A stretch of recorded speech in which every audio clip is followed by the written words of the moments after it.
Now, we are 10 a.m. on a Monday here, and so I've had my coffee, but not quite enough. But I'm going to hydrate still, and I suggest you all do the same, because our live streams around here at RH sometimes go, device live streams, sometimes go into 2, 3, 4 hours, because you all want to see, you know, what do these devices do? What do we get on the high end? What do we get on the low end? Ergonomics, like let's test, you know, screen protector clearance, like everything we might want to do. This show is for you. Leave your comments and your questions in the live chat, and we will get to as many as we can. Also, welcome. This is our channel. If you haven't been here before, we're called Retro Handhelds, and we focus really in on all these emulation devices from China. This one being a long time coming, because I'm going to start out today with a serious talk. Let me take you back to 2015. 2015, I had just discovered really the true new world of emulation with my GPD XD clamshell. And I loved this thing to death. Like, I loved it so much. We never got a true follow-up. You know, we got the GPD XD Plus, but we really didn't get like a true successor. And I've been waiting for 10 years to have a clamshell that I can move to, because I still use this as like my main Android clamshell to this day. We were close. We got very close with the Flip. Very close. But it's just, there were some issues. No cigar. Pocketability X18s. You know, you can go back to your DS, whatever you want to do. But today, finally, we are met with the potential true successor, but we're going to see. I have not watched any content on this. I don't know what to expect yet. If you are coming here from my whether you should buy this or not video, this is the direct video after that to watch. But do stay tuned, because I will be making a produced video and all that. But I promised you all, the moment DHL dropped at my doorstep, we'd be going live. So here we go. And that's not all. I'm joined today by a special treat. And that treat is, that's right, Rob, the Retro Tech Dad. Rob, hello, sir. Everyone. Hey. Yes. Yes, let's do this. Welcome. Are you gonna do this? I'm excited. Yes. Oh, I love clams so much. I want to know, is this going to be the king of clams? Yeah, You think so? I got clam right there. You clamming it up over there? Yeah. All right, Rob. Well, I saw that Aiden, our South African friend Aiden, had a stream early this morning. So people got to see the unboxing, and so we hope to build off that and show, like, okay, what do we do? Let's install the emulators. Now, it's going to take a little while during that section, so, we'll put on some music, maybe get like a snack and drink, as Russ says. And by the way, I sent him an invite for the stream too, so we'll see if he drops by for a guest appearance. But without any further delay, let's just kind of unbox and get into this.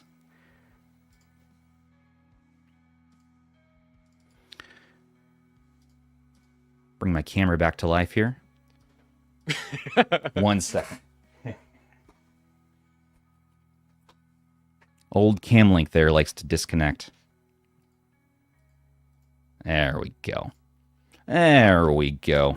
I'll try to keep an eye on chat for any requests. Thank you, sir. As usual, And I haven't set up an Android, higher-end Android handheld in quite a little while, so I'm going to lean on you again, my friend, to help me make sure that we're getting the best version of things for our audience. I got to get my things just so... Oh, dude, I used my RH sticker for the April Fool's jokes. I don't have one here. I'm going to get the Retro Tech Dad sticker out. That's what we're going to do. Wait, you don't have any RH stickers? What happened to them? Well, they're in the other room. They're in the other room. Well, that's fair. That's fair. I have a Pow Kitty sticker. Well, here's my collection of my friends here. All right, let's do an RH there. Get out of here, Sonic. We're going to do dad time. Dude, I'm so excited for this. I've been here for a lot of these Retroid launches, and there's always problems, and I'm sure we'll find something, right? There will be something to contend with here. But nevertheless, clamshells really are my thing, and so yeah, this really is one that has me going. I don't want to get my hopes up too much though. We don't want any oh no's going on today. But I mean, I think on the software, or at least what it's capable of, there's not going to be as many surprises since we already know what this chipset can do. So I think everyone's really curious about just how that hinges, how it feels, all that stuff is probably what everyone's on everyone's minds right now. let's open this. Yeah, let's do it, dude. All right. DHL. Boy, they really trust DHL there. They just throw it in the bag and They hope just for the toss best. it in and hope Yeah. for the best. Oh, what the? Oh. What's this? Can Hopefully anyone it's read? hopefully it's not a ransom note. Can someone check? Well, I've never actually gotten a note with them before. Does anybody have an AI translator for Mandarin? Is this Mandarin? Oh, sweet. Producer Sony just sent it in chat. Okay, no, here we go. It says, greetings from Gary. The second line apparently says, please help. He isn't feeding us. What the? What? What? Dude. What the? What? What the? What? What the? What? What the? What the hell? What? I don't know, man. Where'd All right, you let's. get, what? No. Okay. Let's just unbox this.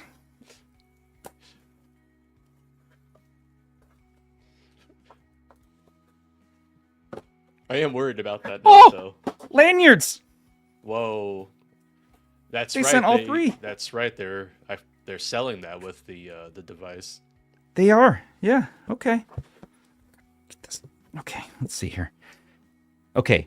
So they sent the GameCube colorway, as far as I know. That's what they were saying. Now, this is sent for review from Retroid. I did buy one as well, the SNES US color, so I'm glad I have a lanyard for that. And I ordered and bought some lanyards. So I'm going to be double lanyarding it. And I really do appreciate a good lanyard. So we're going to go with the GameCube today. Look at that box. It's so tiny. Wow. Just a little guy. Scissors out. Okay, You know, so let's look at the packaging. Flip 2.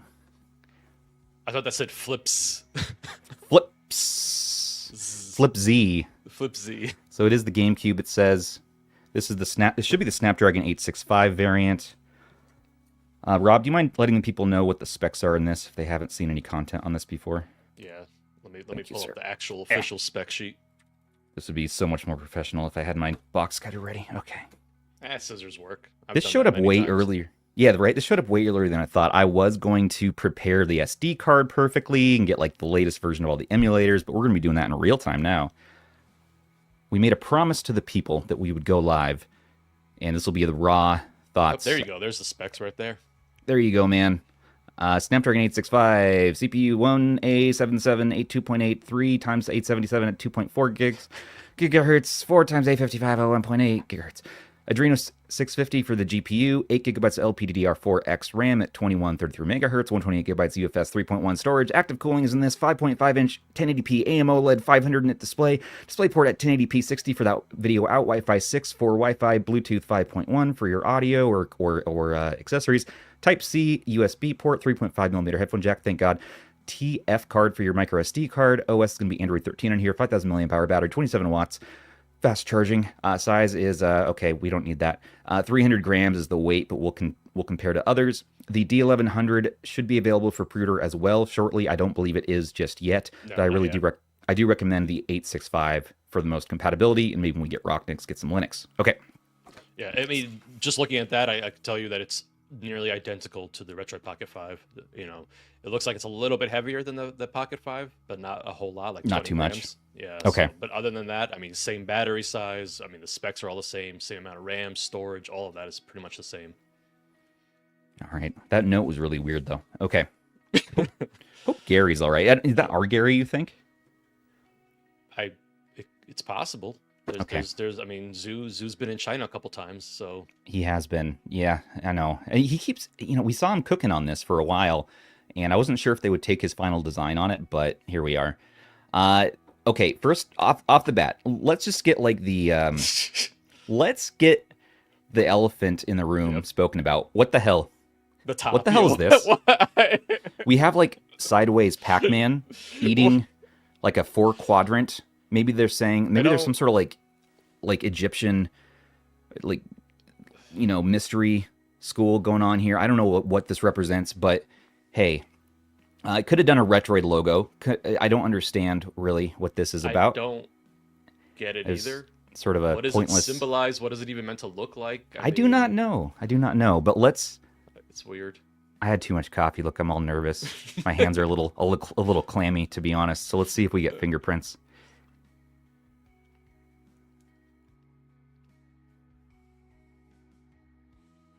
Not too Slightly. bad. I'm just we could have done without this. Like a nice clean. Look at that top. Huh? Or like what they've done with the first one, just the logo. I mean, the Retroid logo is fine. That works. Like, yeah. You know. Like here's an Straight RP5, GameCube RP5. Retroid logo. Yeah, those colors look pretty similar. Yep, they look. Colors look very similar. Yep. I didn't even have time to put together like a template for this show today. I thought this would be hours and hours later. I thought we were going to be doing this during the podcast tonight. So we're going to make it up as we go. Man, right, there's the logo. Comes early to your house. Yeah, I was like, what in the heck? We got a simple Retroid Pocket. I like that. A little bit of a. See, that should have been on the top. That's just that. Yeah. Simple. Right? And we do have active cooling, nice big vent this time compared to the old Flip, which had very teeny tiny vents. I hated that intake vent. Right? It's awful. Now, like a mouth. H did a fix on this, and he opened it up and got a little bit of air flowing. So I hope this has been improved there. We have some like lines here where it's split off, a design choice for sure. But let's look at what else we have in the box. Just a cord. Always can use a good USB-C cord. Any secrets underneath? No more secret notes. Live chat, how are you doing today? Once again, if you are just joining the stream, leave your questions. Producer Sony will be starring questions that come up, and we'll get to as many as we can. This stream will be as long, really, as we all want it to be. We have the whole day, and I do want to get to start producing a video and like filming the next thing for this, for the channel and all that. But we'll stay here as long as feels comfortable. So we have a full translation of your note. It says, "Hi, Mr. Stubbs. Mr. Zoo put a lot of effort into this. Have fun. Love, yours. Please help. He's not feeding us." Oh. Okay. What's going on over there? I'm concerned. Oh, this is for the cows. So in our Discord, we have the cows. It's like a meme or whatever with the Flip 2. We were waiting, we were bored, and so we're only going to post cows in our Discord channel for the Flip 2 until we get news from Retroid. And so that the cows took over, and people were like, you got to wear a cow suit on stream, but they didn't have a cow suit available in time. So the best I could do is be the cowboy for you. So here I am. Do I look cool, Rob? Oh yeah, it's beautiful. Yeah. Perfect. I know this. I just want confirmation that this is the best thing I've ever. It complements your skin tone. It looks really good. Oh yeah. I was trying to match my shirt to the color of the device. I don't have like a perfect game. I don't have a GameCube. Hey, I'm wearing a kind of purplish. You look great, man. I'd never say that enough. Jesus. Okay. All right. Well, thank you. I don't mean that in a weird way. Okay, let's go back to the show. Quadzilla thinks you look like a pimp. Oh, thanks. That's good, right? Well, because they say pimps. What do they say? Pimps up, hose down, or something like. What are the hoes doing? I'm not sure, but okay. Let's see what's happening here. Oh, I need to get my ASMR mic out. Stand by. Sony, can you cut the music, sir? I will say, like, first glance, I definitely think the RP Flip, the first one, had a much nicer looking design. Son of a. All right, let's. Thank you, Sony. So we get a quiet clicky for L1 and R1. Very nice. And let's do this. Nice quiet analog shoulders.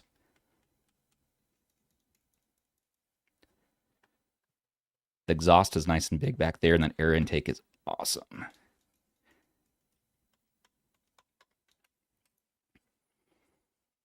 The size is good. I like that. That's a nice meaty clam right there. That's thicker, thicker than, I think anyways, thicker than the original flip. No, it might be the same actually. It's just a little bit, Wow. it's a little bit, Just does it look like it's slightly wider yeah. or almost identical, really? Get I the can't- light down here. Yeah. It's very, very, very close, but the original flip's just a little bit smaller. Yeah. I really. It's funny. Just the original design was so nice. And this is I wish definitely they- taller. Wish they had sort of kept some of that, some of the elements from the first one. Yes. Yes. And then let's look at the first one before we open this Yeah. up. So this had a LED panel as on this one. The new one has an OLED. Now this one, I went back to some of my old flip videos to kind of remember, like, okay, where was I at back then? This was only a year ago, by the way. 1 year ago, we had the Flip 2. It seemed like 2 years, but only one. Now the D-pad on this was a little bit stiff. It was a mushy rubber membrane, which I appreciated, but I actually thought this was just, too stiff. The buttons were not probably as good as the 3 Plus that was out at the time and the 4. And we had these sliders, which were pretty cool. I like the sliders. You could play really good PSP with that and like 3DS to have that, but they moved away from that now. So we'll see. We had these sliders here, and I didn't think this was the most comfortable design. I thought you really needed the grip on this to make the most use of it. And then the other problem is that people are having hinges break, and this never took off as like a really popular device for everybody, as much as we thought it might. And so I don't know, is the clamshell market smaller than the general RP5 market? Probably. I think it's probably just slightly more niche, but people might not consider this, but clams, you don't need the case as much. It's a self-contained thing, and you might not need a screen protector, but we'll look at that. Yeah. And just Pocketability is also, it's easier to slip that into your pocket. That's big. Pocketability is a whole thing to consider, and this is this old 10-year-old handheld. Look at this. Perfection.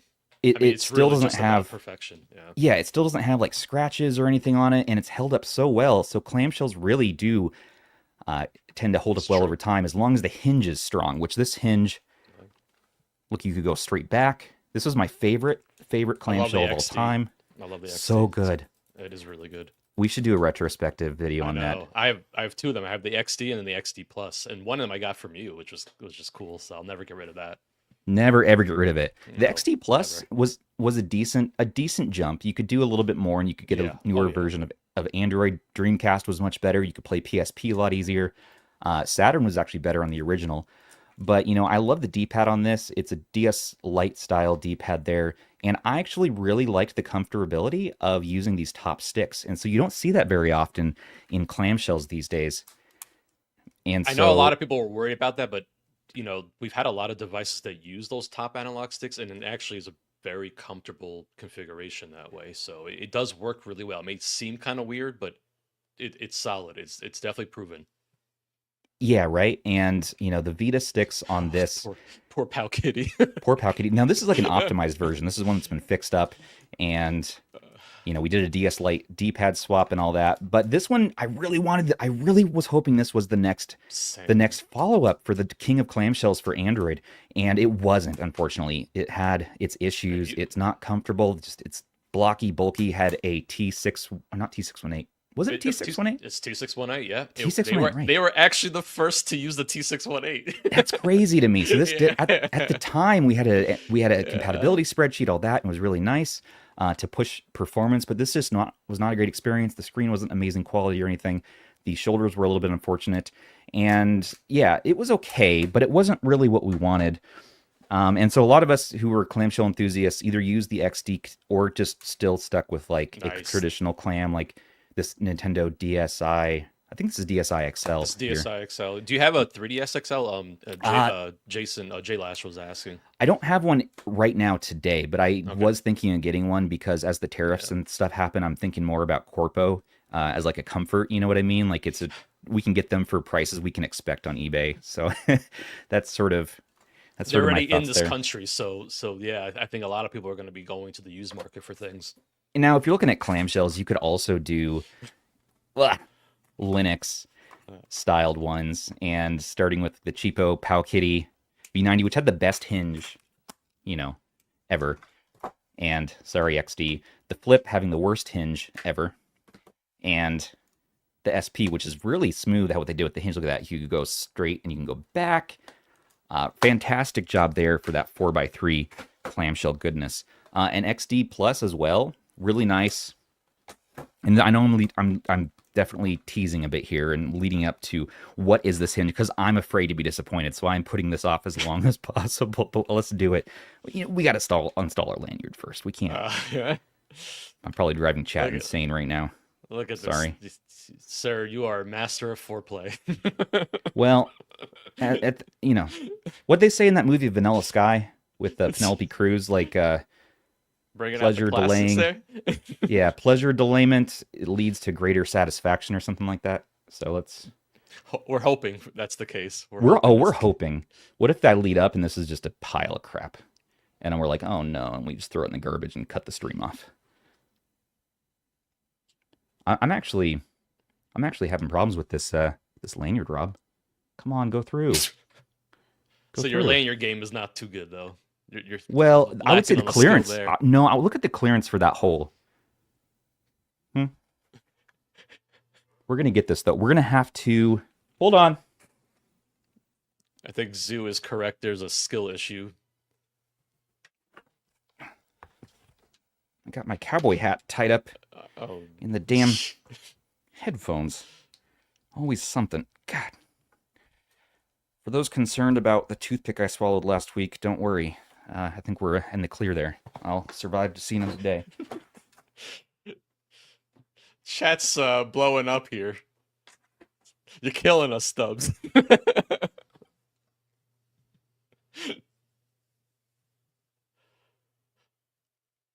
Now, Rob, if you're talking, I can't hear you because I don't have my headphones on. I need focus right now, Rob. So you talk amongst yourselves. Someone says you can't get in the hole. Definitely a skill issue there.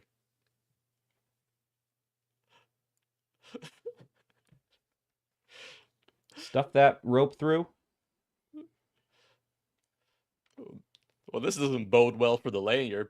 That's insane that you have to do all that. Can't give up on this. Damn it. The people need me to do this. What is happening here? Son of a... Please. Please right now. Come on. Okay, we're going to have to wet the whistle. We're going to have to twist it. Twist it. This is awful. We got it poking through. Oh, Rob. Oh, jeez. Just. There you go. Loop it through. Oh, yeah. Rob. Rob. Good job. Let's Good pocket job. it. Good job. Yeah, let's pocket that. Let's do that. Very nice. Very nice.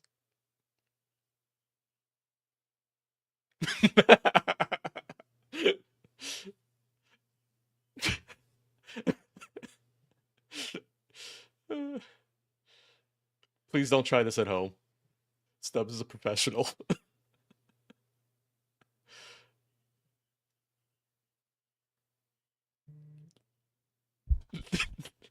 I have hat hair now. Okay, let's move back and see what's inside. Time to That open the logo clam. just keeps staring at me. Well, if you stare into it long enough, you start to become hypnotized by it. this is so far comfortable, but with it open, oh man, here we go. Oh, okay, sorry. God, I'm the worst. Not letting anybody see the toy.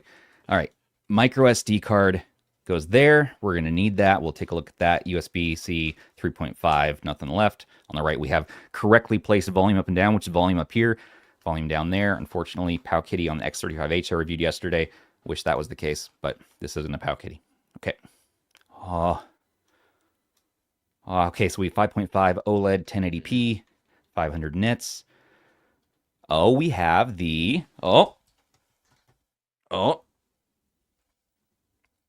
We have the RP5 D-pad. This is a really good sign so far. I love that D-pad. That's easily Really one of my good favorite sign. D-pads on the retro handhelds.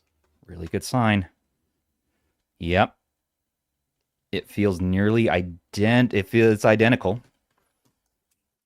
Let's remember what these buttons felt like and sound like. Get my other microphone going here. Okay, let's do it. Oh yeah. Oh, these are improved, man. These are improved. Yes, sorry, chat. That's a good thing. That's a good thing. Distorting the mic there. Yeah, these are a little bit lower travel and lower action, which makes sense because we have to close it, right? Yeah. So let's look at the clearance. It has less clearance, yeah. Less clearance, and so they wanted to get as slim as possible, but still have all the power you needed. That looks really. That looks nice. It seems to shut really well. There's the sound for you. Now, I said I'd stress test this hinge. And let's see how far back the hinge goes. Just don't do what Magic X did and throw it on the floor and start stepping on it. I don't know if that's... Okay. Does it go nice. Step back, or is it just... No. Well, okay. Oh, it does. It does. We've passed the GPDXD hinge test. This is the... Yes. When? Yes. We never have done that. Look at this. Yes. Look what they've done. Look at that. That was the big issue with the first one. Yep. That's very son nice. of a... We don't do it on that one. I know, it'll snap it. The that hinge one. would break. So will this hinge break? You might want to know, because Clamshell's the biggest question is, will the hinge break? I don't know. Let's do a bunch of... I'm gonna pull back as hard as I can here. I'm gonna pull back as hard as... I'm just kidding. I'm not pulling it that hard. No, I don't want to snap it, but let's... I don't want to feel that kind of clammy, you know? I don't want to be clammy in the hands from this. This is making me nervous. Let's flop it. Oof. Gotta stress test this hinge, Rob. I wish I had that image of the Magic X stress test. Oh, it works as a fan, too. Snap it against this. No. Okay. So far, it's not broken. Oh my god, I'm so sorry. Retroid to the screen. It's still fine, though. We're good. It's too early to be violent. We must have peace. Let's... Yeah, you got to make sure to wipe off that spot there. Now, after what it's been through.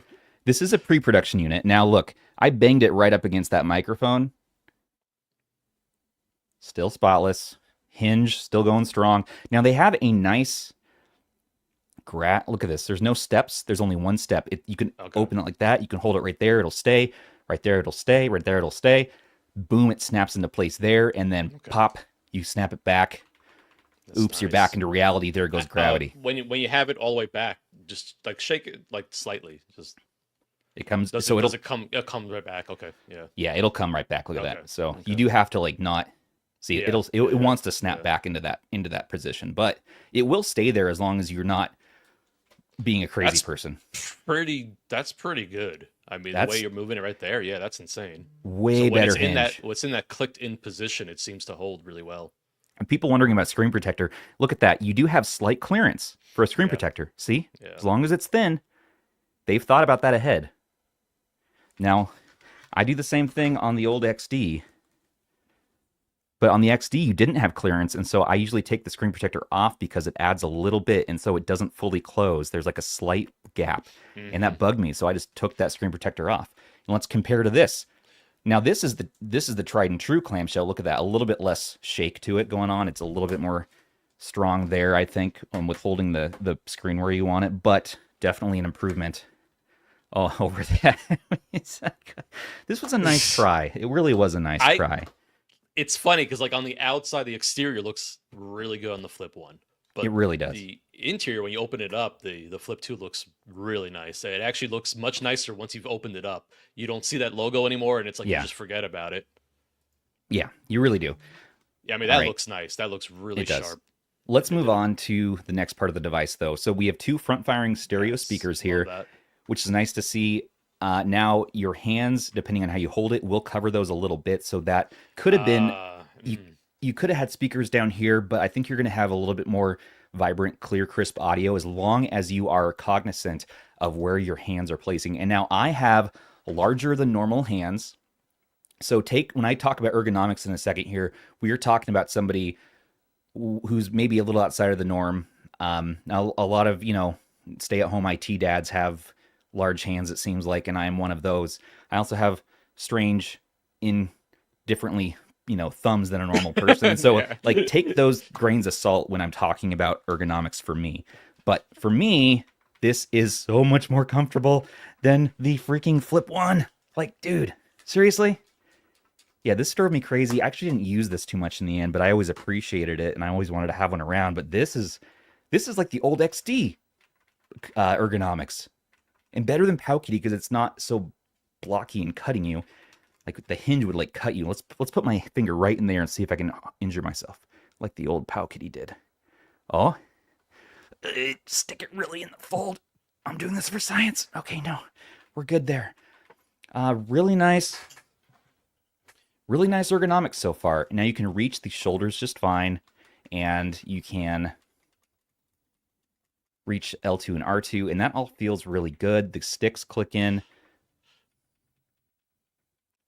Well, listen to those sticks. Quiet, and they're nice and recessed. See, look at that. They bump out so barely, just enough for that clearance on the screen. How does the range feel on it? Well, let's take a look, Rob. Yeah, they did a good job with the clearance there. So it looks like the RP5 sticks exactly, almost, but you actually have a little more range on the flip. Caps different on them? Hold on now. Let's see. Yeah, they're different. They are a little different, yeah. Oh, yeah. One's convex, the other one's concave. Yeah, that's interesting. You have that Hall stick, what do you call it, texture around the rim, which people seem to go back and forth in this, but I talked to Chris from Retroid, Chris is back at Retroid, by the way, their social media manager. So Chris, welcome back. He had left before due to the kerfuffles, and now he's back. But he was letting me know, like, hey, the Flip 1 had Hall sticks. These sliders were Hall. And so we have Hall here. That feels really good, man. That feels really, really, really good. Yeah, the range of motion is just like the caps off. Are they interchangeable? Yeah, let's see. Someone was asking about that in chat. Which I'm is glad. A good question. Keep relaying chat questions to me as we go here, because I'm happy to veer the stream off in all sorts of tangents today, since we don't have any sort of game plan right now. These do not appear to come off. Oh no, I'm wrong. There you I'm go. wrong. There you go. Yep. They do.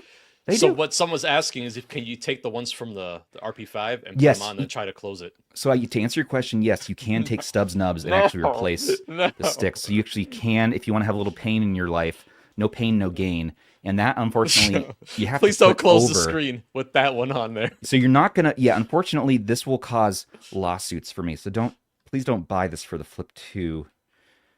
Our quarterly profits at Stubbs Industries really are going to be going down the tube after this. Now, Zoo was really smart when he came up with this design, because he did make it so it would fit Stubbs nubs, though, exactly perfect. My joystick caps that sell on Etsy for $4 USD, you can get a 3-pack for $10. But don't use the ring. You're going to want to use like something else. Stupid thing. No. Batteries. God. Okay, stop it. Here. Okay. This is the one you want. No, you're not going to want that one. No. Rob, this is the one you want. The RH logo. So you think of us when you're stupid. Okay, it doesn't quite fit. We'll have to make new ones. Forget that. Okay, what do you want to know? You want to put RP5 sticks on this? Yeah. Swap out the caps. Someone okay, wants we're to going to know swap if they out. will fit and if you can close the screen with it. Okay. All right, Rob. Moment of truth. Because I definitely prefer the concave style on my grips. Thing. Okay, let's do it. Jay wants to know: does the power button work by any chance? We'll find out. That's the real thing. Is it DOA? Did they quality assure this? Oh, Rob. Oh, beautiful. It fits. So now can it close with it on? So the RP5 sticks are concave, and the Flip are convex. Strangely, you would think it would be the opposite, but it's weird that they changed the design on that. That looks pretty flat, so I would say yes. And the answer is yes. Yeah. Yes. How does it move in there? Is the motion okay? The range? Nothing affected by it? No, it's the same. Yeah, that's awesome. As far as I can tell. So there you go, man. But yeah, if you want your RP5 sticks in here and you want that convex lifestyle, which I might end up with myself. But you notice, though, that I want to say, is the radius a little bit? That's what I was I feel like it's because the cap is not as high. Maybe. Take a look at the bottoms of them. Compare the heights. Oh, they look almost identical. Interesting. It did look like it had less movement in there, but Now we're I mean, we're you're not. the one that's you can tell us best because you can feel the differences. Yeah. Yeah. Now we're not really a technical YouTube channel very much. I mean, we're a nerd channel, but we're more like how does how does it feel playing on it is our main focus around here. But for you all, we're going to be doing a little bit of science today. So let's get out the where is it? Do I have calipers? Find the calipers.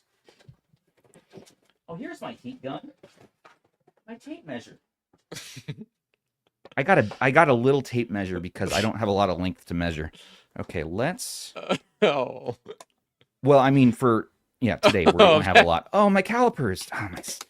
Somebody. Someone wants to know: are you drunk by any chance? Oh, I'm really amped about the Flip 2, to be honest. You might have had too much caffeine. I had I think 4 cups of coffee today, which is 3 more than usual. So just to let you know. Aish wants to know how much force is required to push the power button. Okay, I hear you. You people don't want any more lead up time. That's okay. Look, right here we have the select button. We have a start. I'm sorry. We'll just I'm the worst. Please forgive me. You'll be getting more videos from us. This is really a nice, slow steak dinner we're having here. This is not. I mean, you a literally McDonald's. just got it. What, 45 minutes ago? I put up the thumbnail, which Aish, thank you for making our thumbnail today. I put up the thumbnail in the stream, and 10 minutes later or whatever, we started the stream, and I have not. Look at that. No bezel. Look at the bezel. It's so thin. Awesome. Oh, look at that screen. Look at that OLED. Oh, welcome to Retroid Pocket Flip 2. But today, we're going to be taking it slow and easy. This is a steak dinner. This is not a McDonald's fast food, which we were going to McDonald's today, Rob. I'd be getting a 2 McDoubles. Steak, egg, and cheese bagel. Yeah, it's breakfast time. You're right. I'd probably go for the McMuffin. But to answer everyone's question, no, I'm not. I'm not drunk, but I am very drunk on this product right now because clamshells make me unreasonably excited compared to every other form factor. I'm not going to type in my Wi-Fi password on camera. What's your password? Nope. No, we're just going to... Oh, there's a vibration that's really satisfying when you touch the screen, by the way. Let's see. Yeah, you would like those vibrations. We're picking up good vibrations. Oh, nice. So I will always find a way to work in the Beach Boys too. My favorite band. Breakfast is over too. Michael Benny just let us know. Yeah, he's right. 13 minutes ago. We're gonna do well, actually, let's do 2 double cheeseburgers. We're gonna need a little bit of protein today to really go through the stream and set up Android, because Android is a pain in my butt. I don't know about you all, but it's Linux is the handheld I usually go to for my everyday carry. Did you just say Andrew's a pain in your butt? Andrew's a pain in my butt. When I set him up and I set the emulators up on Andrew, he really takes a minute to get 60 FPS. We are on Wi-Fi here. Let's switch back. And we're going to set Pacific.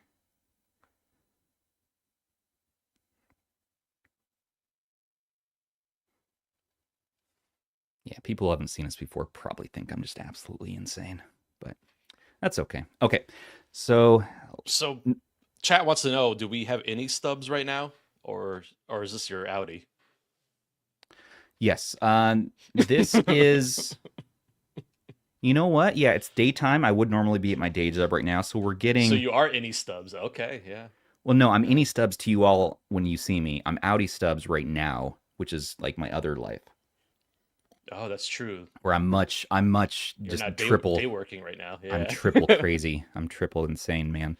Okay, so Google Play Services is there, which is great. Now, Retroid has this familiar launcher. You can install their stock emulators if you want. Unless they've made updates, these normally are not the most optimized or up-to-date for their devices. These have not been updated, I believe, in some time. So what we're going to do today is pull out my SD card on my RP5, which has... Yeah, that's smart. More updated. That's the one thing I always love about Android, is just being able to just, hop between my micro SD cards. It's something I love about Andrew too.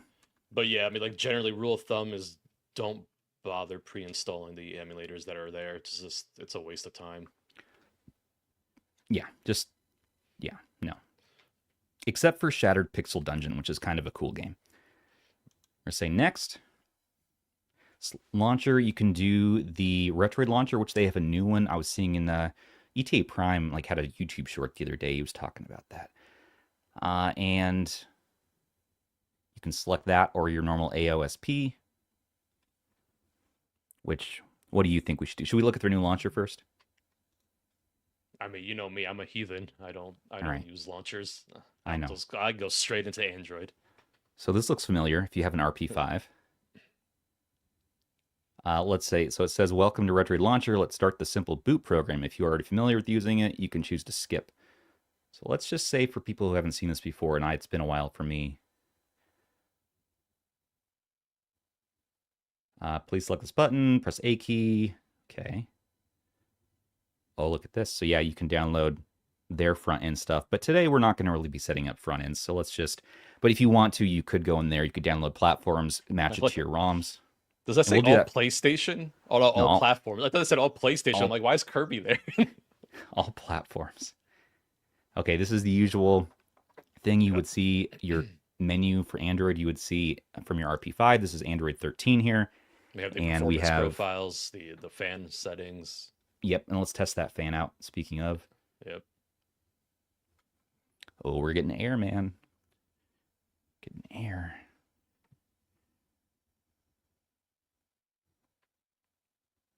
Not too loud on the highest setting there. I do like how the GameCube color looks. I'm hoping the ice blue one looks nice. That's the one I ordered. Let's do maybe performance. I love my transparent colors.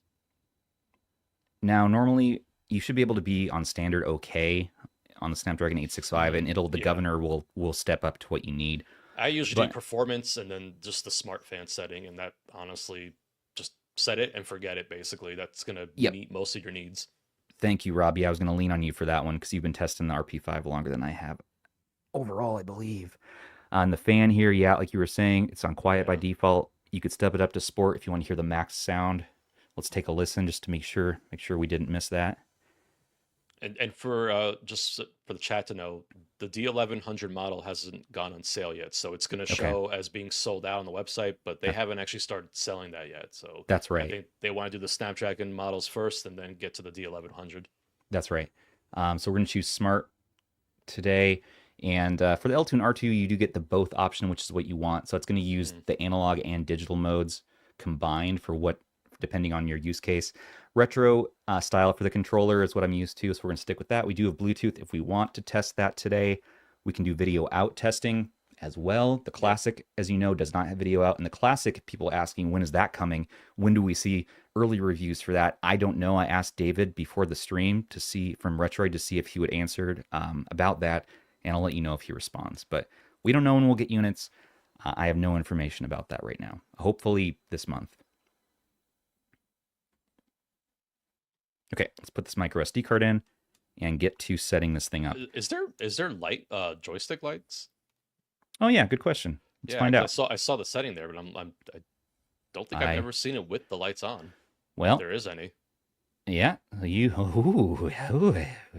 okay, yeah, that's nice, man. Oh, that's kind of cool how it's like glowing in there. It's kind of neat. I like that. Yeah, right. Okay, so if you hold it, no. Let's get out of this Retroid Launcher and go back to the standard. Oh, that's kind of cool. So you get all your Android stuff that shows up in here. And let's see, home. This is probably going to be set as the home, and so what we need to do is go in and set it. My caveman brain here is just going to go the old school way. Let's say apps, change launcher. Our default apps, sorry. Home app, quick step. There we go. That's what I'm used to. And because the screen gets so dim and so bright, the camera is going to pick up it being very washed out right now. And so if you wanted to see, though, here's how bright we can go. It's hard to relay that, but it is definitely at that 500 nits. Like, we are looking good. Let's turn on the RP5 to compare. I was going to say, it should be the same screen from the RP5. Yes. And if anyone that owns an RP5, if you kind of want to get an idea of just how wide the Flip 2 is going to be, just imagine that you cut off the controls on the side of the screen, and that's the width of the RP Flip 2. So it's kind of a good idea to give you a sense of just how small it actually really is. SD card goes right in. You have a little closer right there. That's great. And yeah, so I'm hoping now here we go. So if you do the little arrow on the joystick, you can change all the settings just like the RP5. And I'm going to turn the settings down just so it's not blowing out my camera. So we had a really good question in chat. Does the device sleep when you close the lid? That's a really good question. Yeah, let's see. So if you can like peek through there, not without activating the hinge.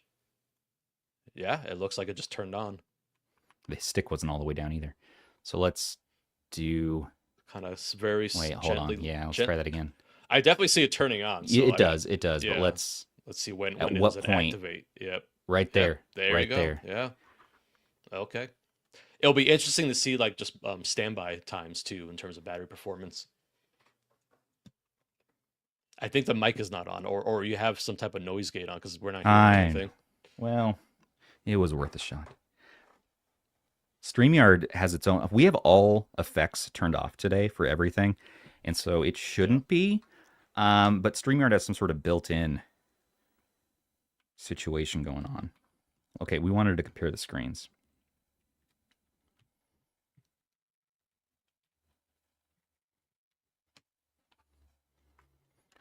I believe the RP5 has some sort of... No night lights on. I was like, this looks a little bit... The brightness is the same, but let's get down so you can see a little better. They should be the same screens, so they should be identical. They're tuned slightly different, at least. Let me see if I have any custom like coloration here, because this is a little bit more red right off the gate here.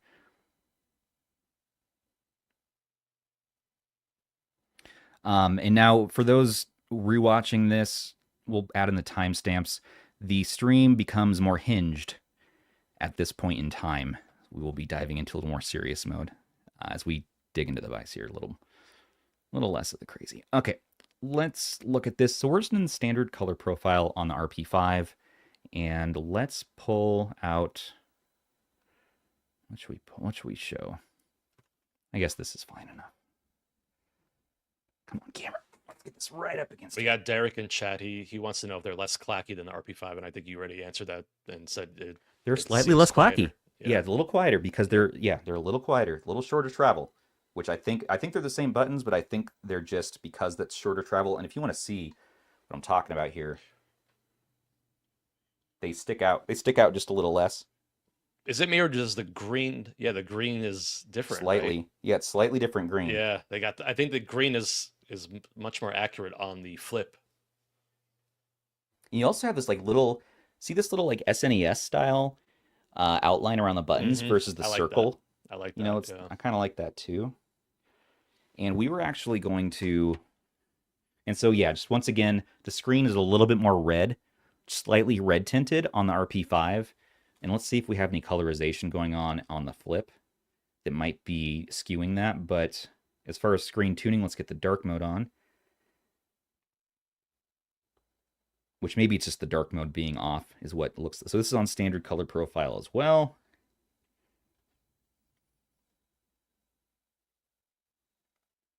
It's still more red. We're really going to have to get this brightness down to see this on camera. Let's see.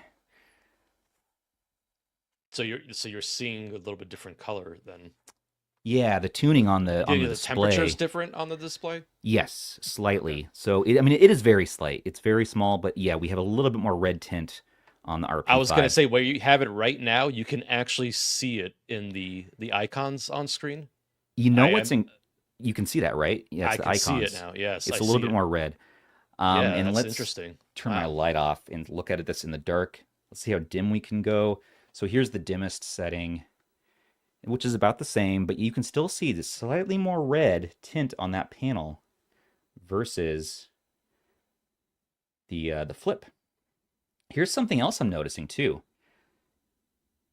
is that because this is an all-glass front, super reflective, right?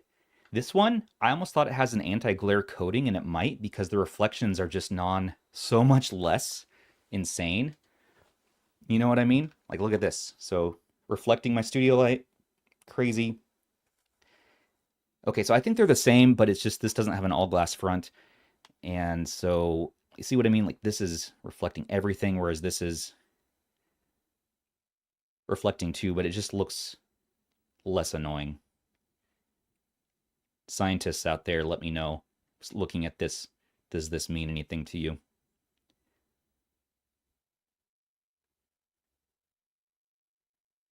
Yeah, but my brain almost said like, is this a anti-glare screen? But there's a little bit of, still some reflections. Now, so far, my overcaffeinated state, we are not getting fingerprints to stay. They'll show up for a second, but they're definitely going away. What the hell? Why?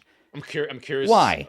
Why? I know the top logos. I don't understand that. That was for Michael Benny. You Okay. Just slap an RH sticker on there. It'll look good. Oh yeah, right. Slap a Retro Tech Dad sticker on. We got to make our stickers smaller for that. Aiden is in chat and he says that his gray one gets no fingerprints, so that's good too.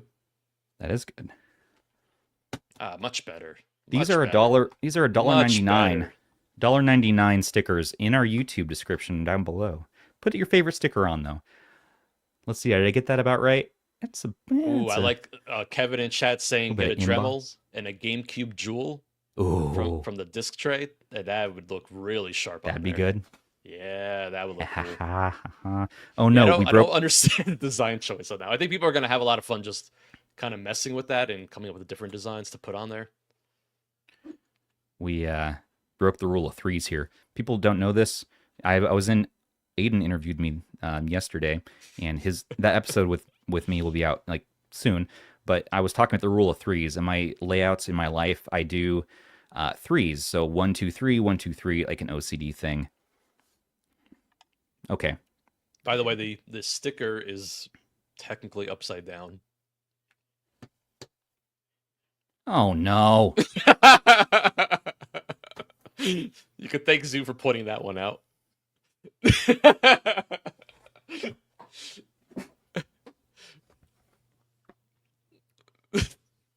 Zoo, it don't cost nothing to be kind.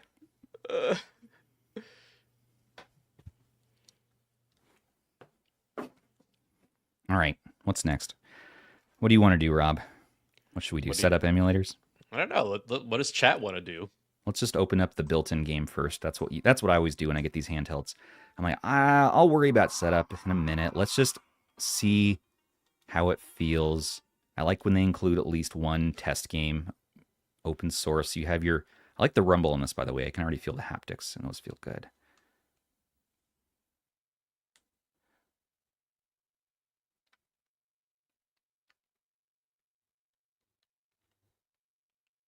So far, yeah, those joysticks feel good. I'm curious how the black Flip 2 will be in terms of fingerprints. Fingerprints, right? Yeah, but the other plastics seem to be holding up pretty well to that, so that's nice. That is nice.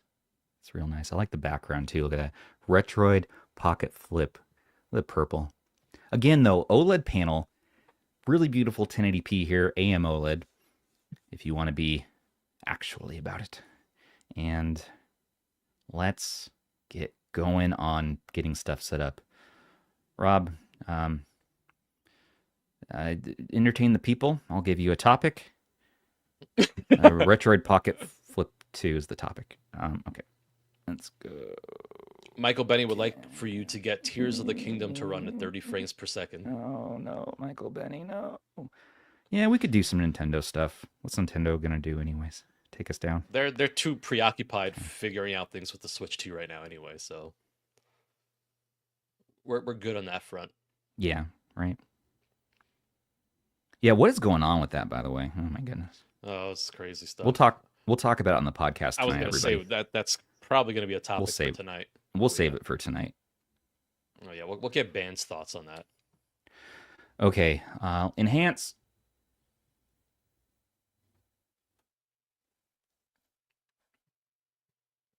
Play Retro would like for you to try out Call of Duty Mobile Warzone. Warzone would be a good one to test out on there. Should we get? Let me get signed into the Play Store. Give me a moment. Yeah, some Android games would be interesting to test out just to see how they are. Shooters would be really interesting just because of the analog stick configuration. Yeah. Okay. Give me a minute. Let's get the music going. So how does the Hinge feel overall to you right now? It's feeling good. It's staying in place. Yeah. You know, you could do it like that. You could do it like that. You could flip it all the way back. Yep. I mean, just from seeing, you know, from you demonstrating it earlier, it definitely looks like a big improvement over the flip one. Again, it will snap back pretty easily, though. If you want to go all the way back, you kind of have to not move it too fast or too hard. That's what she said. Okay, get this going. Yeah, it's a shame because I'm messing around my 2DS XL right now, and I have it all the way back, and I'm shaking it, but you know, you need to shake it quite a bit just to get it to pop back up.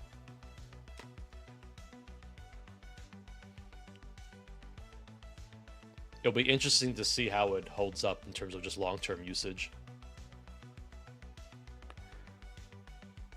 Somebody DM'd me, Geod, asking about micro SD card with Rocknix. I don't have a micro SD card with Rocknix right now. I apologize about that.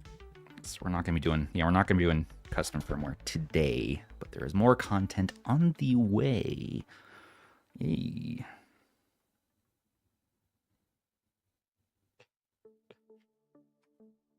Michael Benny thinks he needs a C button for chat. Yeah.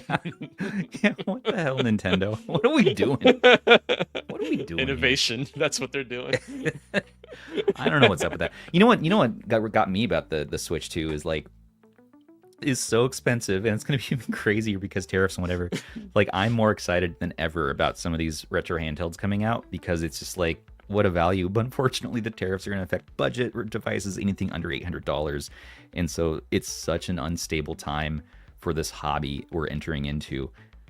Now, we've always been unhinged in the hobby, of course, but I mean, I'm talking it's going to be extra. So get strapped in, and we'll weather the storm. Though there will always be fun, nerdy things to talk about.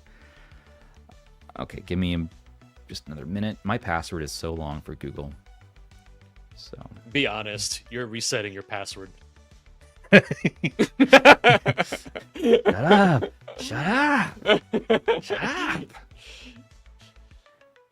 Oh, we got Ban on screen. Look at him. Ban? Look at that necklace. Where's Ban? Look at that swag. I just got out of the warehouse in China. I'm hiding from the authorities. I may have said some inappropriate things to some high party officials, but I want everyone to know That wasn't me. I wasn't sharing anything. What was that? Oh, Zoo. Man, That's your new password on screen. So for anyone that wants to take it down, that's your chance. I have 2 factors, so good luck. Good luck with that.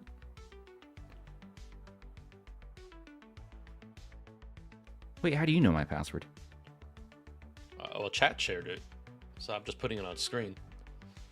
There's 2 different passwords though, so I guess you'll just have to try which ones work. I don't use my own name in my password. That's rule number 1 in IT. The thing is, if you buy a device from Stubbs, he's usually just signed in, so you don't even need to know the password. The games are all ready to go. You have my entire Steam library of Dream Daddy, 4,000. Showering with your dad's simulator. Well, Barbie Project Friendship is something I streamed yesterday inside our Discord Owl chat. That was a special time.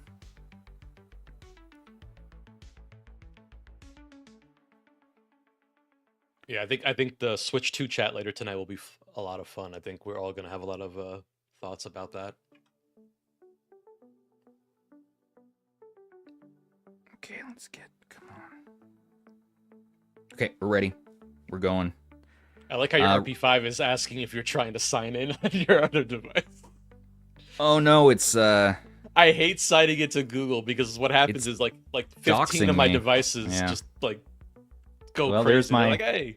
There's my location and real email address. So thanks, Google. Thanks, Google. Thanks, Google. Thank you, Google. I'm not even gonna cut that out. It's all right. You know, I go by my real name under my music, which is a whole entire other identity compartment. We're sorry about this. I don't know what that's about. All right, it's taking a minute. As for the cheese, please forgive him. He didn't bring us any. Mr. Stubbs, Mr. Zoo has put a lot of effort into this. Oh, no. Well, Zoo, yeah, I know. So Zoo has been over there in China, in Shenzhen, working with some of the developers to make the Flip 2 happen now, as far as I've understood it. And we had him at CES, and he was just in there cooking. It actually, unfortunately, it did not let me sign into my account. So I'm so sorry, but we're going to have to do this again. So, Rob, it's up to you.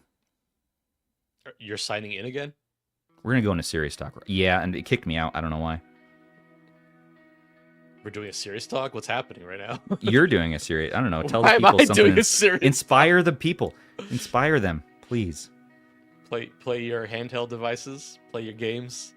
Play Game of the Month. Beyond Good and Evil is a really awesome game. You should check it out. I'm actually enjoying some Pikmin right now. On this beautiful... Oh! Look at this thing. Yeah, how much was that? $120 because I had a bad card reader on it. So I swapped it out, got it working again. It's awesome. Switch Lite. But I'm playing some Pikmin. Okay, we're in. Got some Pikmin going on there. Yeah, buddy. Yeah. I want to get that gold so badly. I got to do It's like beautiful. the talkie screen mod maybe if I got one. Okay, I like how we got the serious music going. I know. So we got it though. So what was that question? We want COD, Warzone or mobile? Warzone. Warzone. Okay. Warzone is just easier to deal with because it just detects the controls right out of the box. But today we want to see what's not easy to deal with. And what's easy to deal with. You can I'm load up good some with it.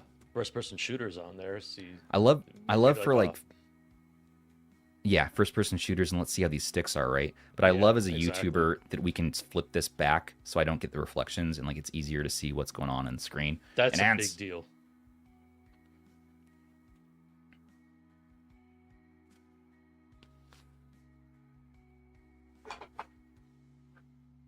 Russ DM'd me and said he can't make it for the stream, but good luck.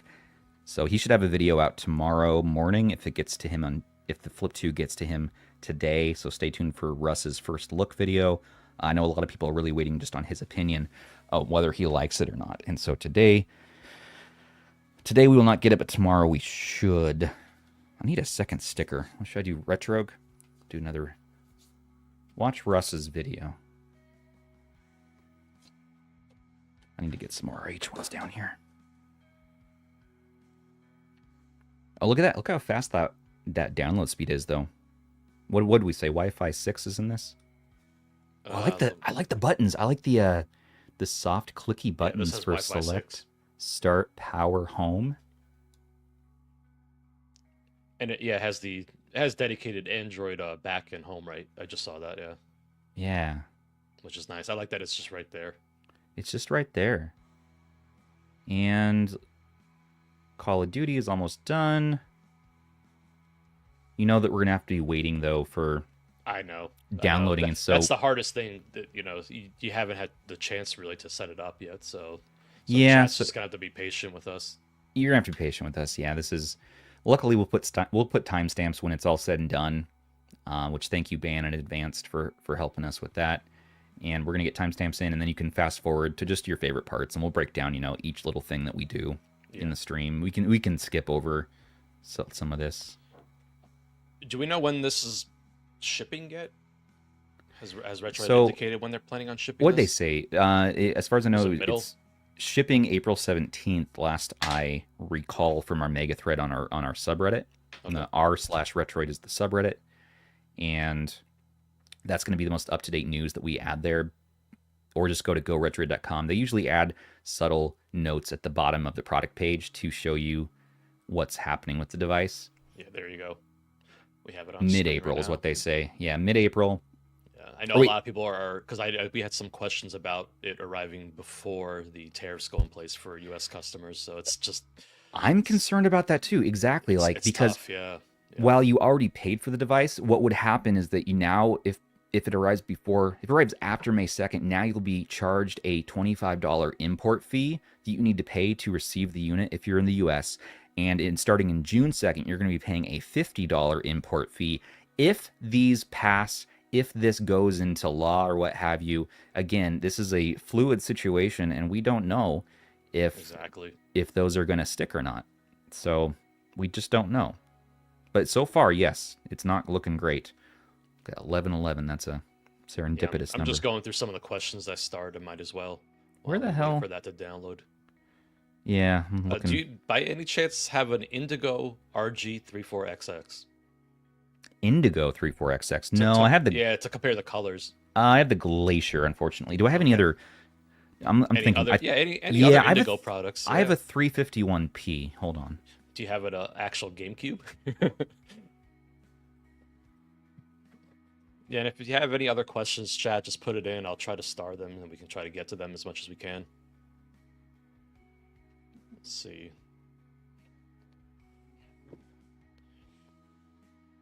Do you have the dock by any chance, Stubbs? I don't have the Retroid dock. Okay, yeah. Someone was asking if it works with the official dock. I don't know the answer to that. Well, again, it's the same chipset, so yes, it should, because look at this. You do have the USB port on the bottom on both. Yeah. So look at that. You know, the dock, right? You just pop this in on the bottom, and you're good. As long as the clearance is good for the width here, yes, it looks like you should be able to dock this without an issue. There's a little lip right there. Realize that. There's a little bit of a lip. And here's a close-up look of the device if you want to see a little more. John Ducks, talk a little more about comfort and hand feel while it's downloading. Yeah, sure, no problem. Well, first, before that, we were looking at colors. So here's the Retroid Pocket 2 Plus. So it's similar. Not 100%, but it is definitely similar there. Compared to, here's the Anbernic RG351P, which is a little bit more of a dull indigo. If you want to look there. And if we talk about comfort, for one, let me just say once more how awesome the lanyard is. Look at this lanyard, huh? You can move that. Good little finger movement there. You can. Okay. But no, it just, I feel like this is something, again, earlier I showed Pocketability, so I could just put it in my pocket and yank it out there. And it's just very solid. So it's very lightweight. Although, here's something that we could do while we're waiting.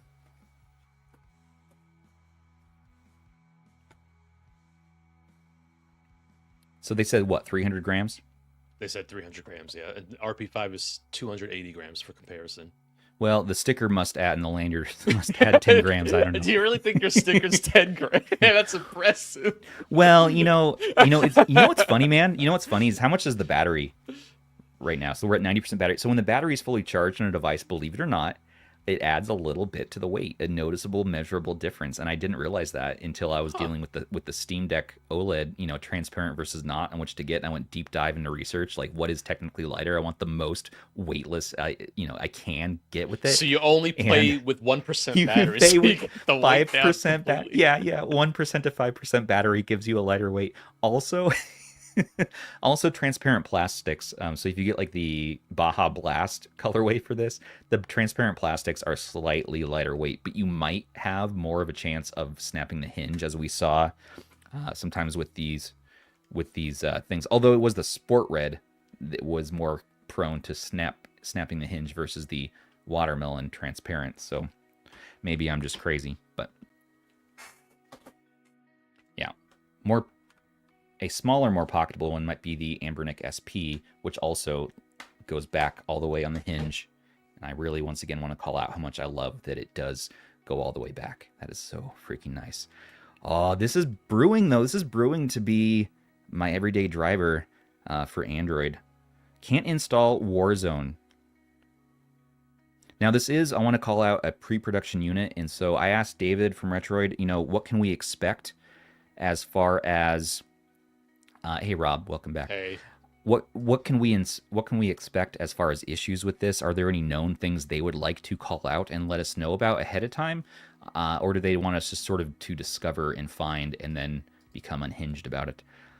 So I gave them the chance to see like what are we going to hear about it. So far, nothing.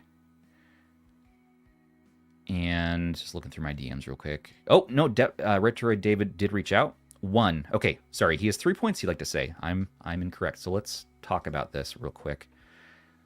Retroid David. Let's go to my face. Retroid David. What's Retroid David say? Okay, Retroid David says, 1. Aiden Walls pointed out, hi Aiden, that the home button cannot be remapped as return in RetroArch, since it's programmed to be Android navigation button by default. So a short click equals return, and a long press is going to equal home in RetroArch. So realize that. Short click is return, long press is home. So they're going to change the double short click to equal return. A double short click will equal return, and a long press will equal home for Android navigation. So one time short click can be remapped as return in RetroArch. So that's going to be the fix. So that is one thing. Number 2, Retroid says, the hinge design and plastics, both solid color and transparent color of Flip 2 will be reinforced and improved. I'm sorry, that's very important language here, is reinforced and improved. The hinge design and plastics is reinforced and improved. You don't need to imply any potential fragile hinge or plastic crack, the same as Flip 1. It is way better, and I have done a lot of aging testing and robust testings. And so they've done lots of testing, but nevertheless, no matter what the brand says, we're going to test anyways. We're going to do it anyways. So they are very confident that it's not going to be a weak hinge, that they've really focused on this, that it's going to be a very sturdy hinge. Nevertheless, we're going to be continuing to stress test What this. about the Magic X technique? Is that What's something? that? Stepping I have it on it? screen. All right. But you need those flip flops though too. What are they? Croc flip flops Will that they got flipper going work? on there? What is that? That looks interesting. No. Oh. I did not do that. I went just to the right. So that was a farce. It's a very curious. That was a YouTube stress farce. test. Yes, that's not everyday use case. Yeah, but who's doing that with their hand? are we going to jerry rig everything this and just break it? As much as I'd like to do that right now, I do have more content I want to make on this and like do a review and stuff like that. So we won't be doing that level of stress testing on it, but I do want to continue to work that hinge and see like how many things we do. Okay, David also says okay. Okay, number 3, the class here it is. The Retroid Classic review unit is scheduled for this weekend. Wow. It's going out this weekend. They're moving fast here. Yeah. We're getting the Classic next, so stay tuned. We're going to have a live stream just like this on the Classic next week, it sounds like. So, okay. But again, so it's reinforced. The hinge is reinforced. But nevertheless, again, you can say whatever you want. We were there for the Flip 1. We remember. Pepperidge Farm remembers. You all remember. So yes, we are going to make sure this hinge is very sturdy for long-term ownership. I want it to hold up for at least 10 years, like the GPD XD. At least. That's going to last another 10 years if the battery lives that long. But I don't worry, I already bought extra batteries, so we're good there. I was definitely very fortunate because my original Flip, the hinge still intact, still works great. Now this hinge looks improved just because you can set it back and you can do a whole bunch of different things with it. So that's definitely an improvement. Yeah, I mean, my Flip here, also, the hinge is fine. So yeah, it's good, but I haven't had it for 10 years. So a little bit lighter weight. So we had 272 grams on the original Flip versus a little over 300 grams on the Flip 2. Compared that to maybe a Retroid Pocket 2 Plus at 195. Compare it to an RP5 at 271. And sure, the 351P at 189. So it is going to be, a little bit heavier than your other Retroids, metal variants excluded. But compared to like my everyday carry clamshell of Android, 315 grams, this is actually a little heavier on the GPD. And the XD Plus, if you wanted to know, is around the same there. 310, almost exactly the same as the Flip 2. 198 for the SP. Haha, and our beautiful Pocket V90, 113, the lightest of the bunch. Sure, why not? The Flip 2 by Miu, Flip Sorry, this is Miu Flip version 1. Flip 2 is coming to me. 167, and the chonker with its down-firing speakers. Maybe that's a better choice. I don't know. 308 grams. So these clamshell Android handhelds are all around the same territory as far as weight goes. And if to bring that into a little bit of context, back in the day in the OG, for instance, DSi XL, we had 315. So really, this is within your expected ergonomics and weight of a standard Corpo clamshell. What's next, Rob? I don't know. What is next? Let's see. Got any start questions that I added? Oh, that's a tough one. Super Googly. He's back. Super Googly. Super Googly. If you could only pick one, would you get this one or the RP5? Oof. That's probably too early for you to make that decision, I'm assuming. Oh, I mean, we're assuming that this is the exact same internally as this. Absolutely, I would pick the Flip 2 because I mean, come on. You're a clam guy. I'm a clam guy. I'm a clam guy. Plus, you could just throw that thing in your pocket. I mean, it's pretty awesome. Look at that. Look at that. I hope you repurposed that sticker. You don't no wanna... residue. Yeah, well, let's see. I gotta represent. I have a question. Does it play this game by any chance? Donkey Kong Zunanza. We'll have to see about that. I'm looking forward to that game. Is this what you call a joke? Is this one of those jokes that you've been cooking on, or? Oh, this is very real. Okay. You haven't heard about Zunanza? Well, I haven't seen it in theaters yet, but. All right, Rob.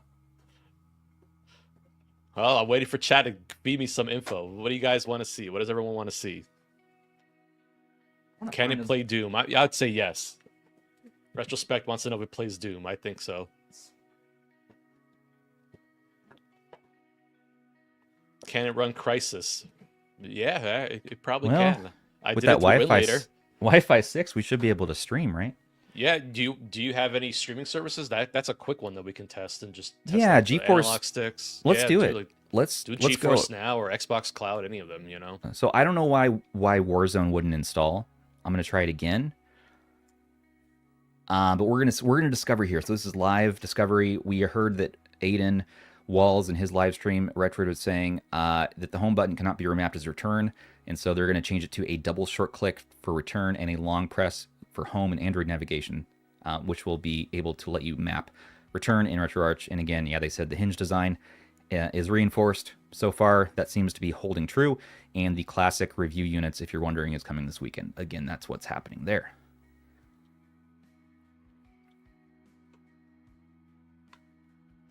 Okay. Game Tech Talk. Hey, what's up, Clefman? Say you stuff lettuce, bologna, and a bit of mustard in that clamshell. Does it taste delicious? You know, I think this could, honestly, because of the clearance, you could fit like a decent piece of salami right there and still have clearance. Like it would close, because you could do, listen, you could do a screen protector or you could do a slice of salami. One or the other. You can't do both. So you have to kind of pick and choose. Okay, Warzone on the second try totally works. It's upside Aiden, down. Well, that's what you call auto. That's what you call auto rotate. So that's what's going on there. I just keep it static, especially. You want to static it? What if we want to shmup it up? Let's do. I don't know if I'm going to be shmupping on that device. Hold on. Auto rotate was turned off. It could be the game trying to figure out which way it needs to display. Now it's working. Let's see if it holds true. RP5 objectively better. I would say objectively, you're right. And for most people who are used to, the Nintendo Switch more standard style, we don't need the serious talk music anymore. For people who are used to the more serious, more can't talk. The people who are more casual players, larger audience, majority of people probably are used to this style, horizontal handheld, or vertical, but most likely a lot of people have switches, and so this is going to be what's familiar to them. However, benefits of clamshell. Benefits of a clamshell, you don't need to worry about getting a case. You really don't need the screen protector. You could get it, and look, it's ready to go. I feel like it's a better throw-around device, throw it in your pocket, throw it in your bag. You don't have to think about it. It's always protected, Right. Because even with the screen protector, I mean, something came in contact with the display. I mean, there's still a chance for it to get damaged. So I feel like a clamshell just holds up better in terms of that. Uh, But this is definitely one of those preferential things where some people just don't like clamshells. But yeah. I love clams. It's really, They're great. again, so subjectively, I think this is better for me. And for the people who enjoy clamshells traditionally, yes, this is my preferred form factor. Absolutely. And I do think objectively, potentially, well, we got to do more testing. We got to like make a review, and we really need to dive much deeper into this to find all the little gotchas and little things that maybe aren't so obvious on the surface, which is what we're going to see of more today. I'm sure we might find some things, we might not. But subjectively, we're saying apples to apples. Subjectively, I really think that the RP5 as a clam here is working for me. Oh, this is getting warm. Hold on. This is getting hot. What setting do you have getting it on warm. right now?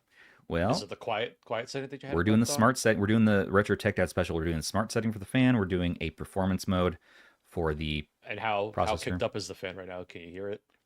Yeah, so I don't know if you can hear this or not at all. No, it's probably like medium. It's not too noisy. loud. It's a medium. We could definitely kick on that fan. It's not hot, but it's getting pretty warm. It's and gonna so get warm. I mean, it just do a baseline. Yeah, there's no.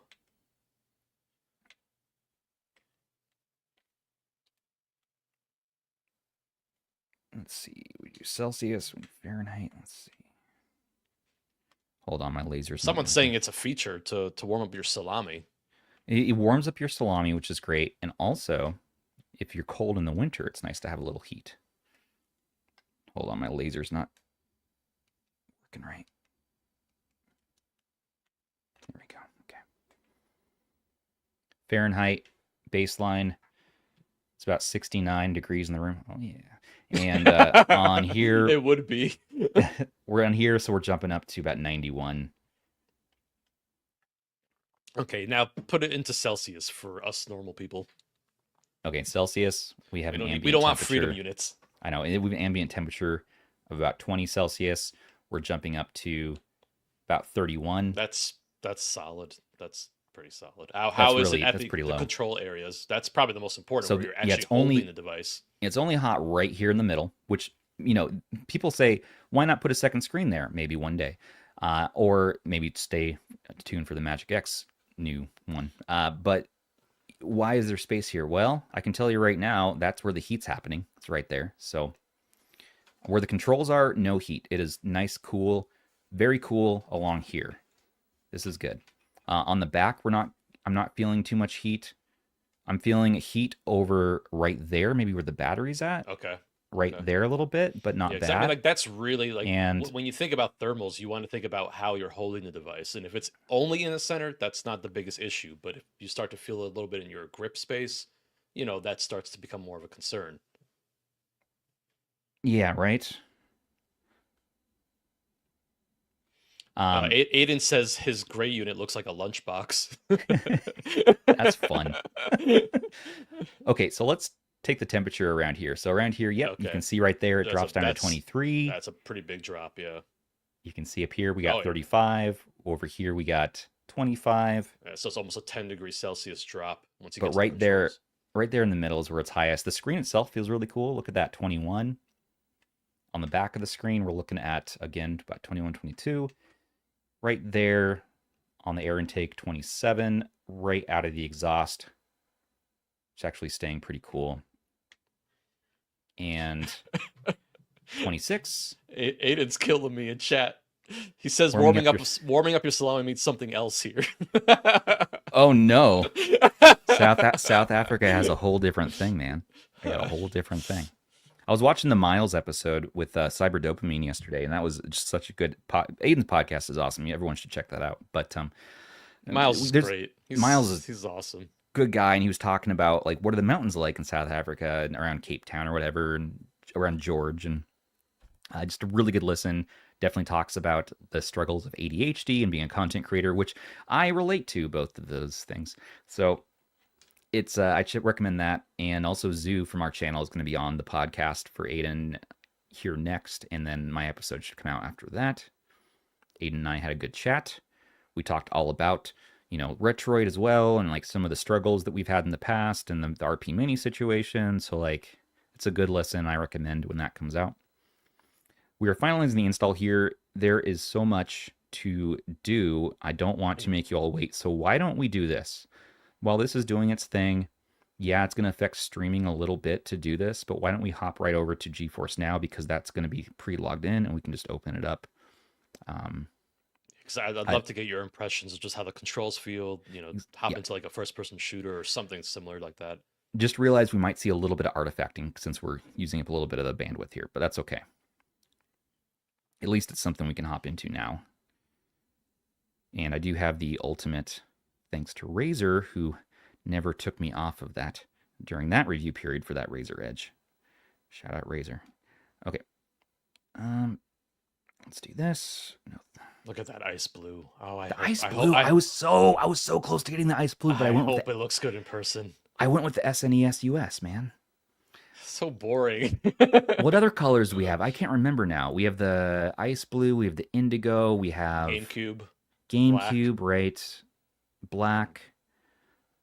The SNES. I look at that as so gorgeous. Oh, yes. If you are interested in this, yeah, as usual, we have those affiliate links in the description. It supports us and what we're doing here. But I would recommend, honestly, waiting for Russ's review. Let's see what Russ thinks. He's sort of the leader in this space, and let's see what he thinks about it tomorrow. Hopefully he gets it there. Oh, it'll be here tomorrow for him. So we might not see his review until Wednesday. Oh yeah, April 8th, yeah. So we'll see. I'll have a first look video and or I'll skip straight to my review and put a little more time in sometime this week. So.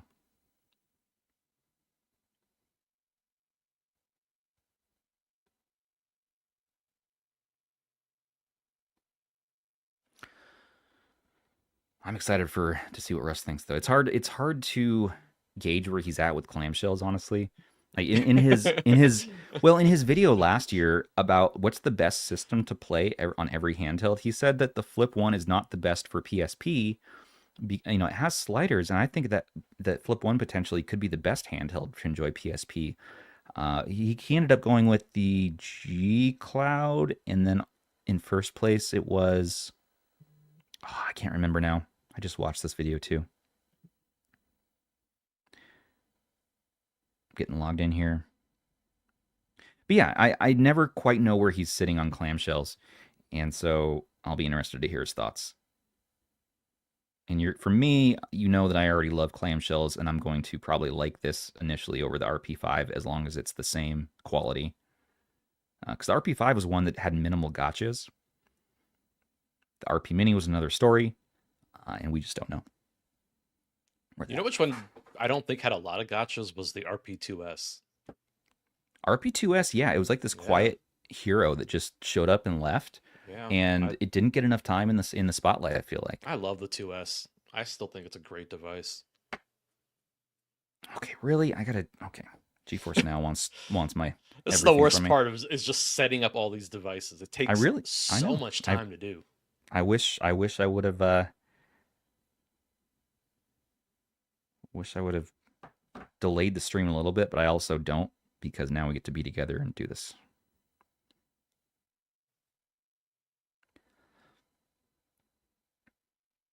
Okay, so there on screen here is the Pocket Flip 2 from the Retroid YouTube channel showing God of War Aether SX2 emulator at 2.5x. Now, PS2 is where, believe it or not, is where the RP5 itself starts to chug a little bit on some of those games. And so what they're showing here is games that potentially could have issues, but we're at 2.5x, and they're saying, hey, look at this, we're doing this. But we'll see for ourselves. Why don't we look at that game as well? Yeah, I mean, again, performance should be pretty similar to what we've seen with the Mini and then the RP5 as well. I'm going to play a game I really enjoy here on GeForce Now called Gunfire Reborn, which is sort of like a border. There's an Android version of that. Oh, there's a native one now? Oh, I gotta get that. Yeah. I'm going to look at that up, man. Thank you. It even has a built-in frame counter as well, which is kind of cool. Michael Benny, finally we get to see the first little God of War 2, right? It's Yeah, that's the everyone's classic favorite benchmark That's game. the classic the YouTube standard. Everybody knows the first level of that Sonic 2 game. Everybody knows the first level of God of War. The pro move is to have save states and whatnot prepped and ready, and then load those states. But we're not madmen. If we were, then we'd start an ad agency. Okay, let's get this stupid thing. Come on. Now GeForce Now wants me to sign into Steam.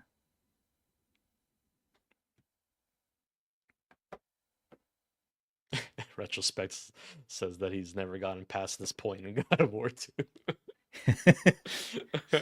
They're still going. So yeah, this is getting a little warm. Your hands look very nice though, Stubbs. Oh, thank you so much. I'm going to kick it up to sport and high performance because I want to stress test. That makes sense. To see where the heat can really get up to. Yeah. Should I turn the fan off on high performance? Do you want to see how hot it can get? Are you trying to warm up your salami, or are you trying to actually cook an egg? Yeah, let's cook that egg. Okay, so we're now on highest performance.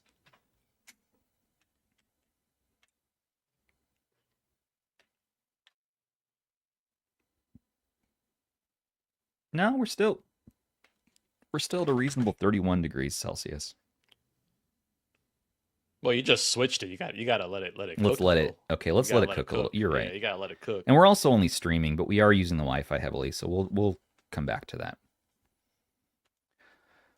Okay, we're in a game. Look at this. How far are we into the stream? Only an hour and 30 into the stream, and we're playing a video game. I mean, it took you 25 minutes to turn it on, so. Like I said, we're enjoying a slow steak dinner. Can't rush this, Rob.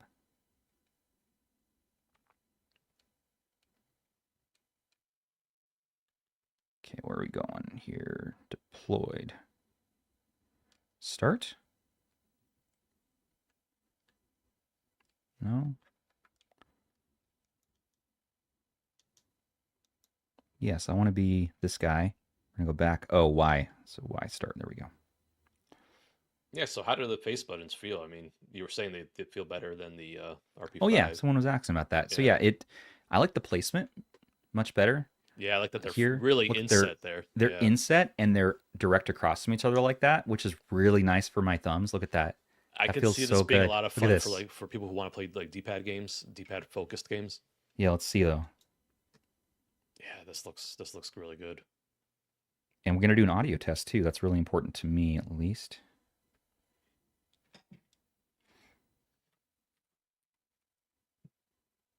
And the buttons are not too loud, no. They're actually quieter than the Mini, and they're quieter than the RP5 and a decent amount quieter than the Mini for sure. They're not clackety. They're the same buttons, but because they're not as much travel and play there, you're not going to be hitting them quite as loud, and the volume is a little bit more muffled. Yeah, let me get the volume up. Let's do it to the max. Let me get my... And again, I know this is YouTube, and StreamYard is going to compress the hell out of this. So live stream sound testing is not ideal. Stay tuned for the video. Are you finding that your thumbs are muffling the audio coming out? Not 'Cause so... I know you were saying, yeah, it doesn't look like you're I covering mean, it. like, look, my big meaty palm is covering about half that speaker. Yeah. And I actually want to get brightness up a little bit. That guy's going to kill me.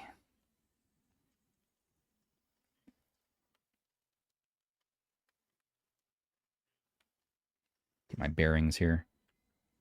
Yeah, so how do the analog sticks feel right now? They feel really good, though. Accurate. I don't feel like any cardinal snapping or anything like that. This mic is useless. Let's get that out of here. Yeah, I was gonna say. There's no point to that. There's We no hear point to that. nothing, yeah. You hear nothing. There is no point. Yeah, it's okay. An effort was made. An attempt was made. There was an attempt.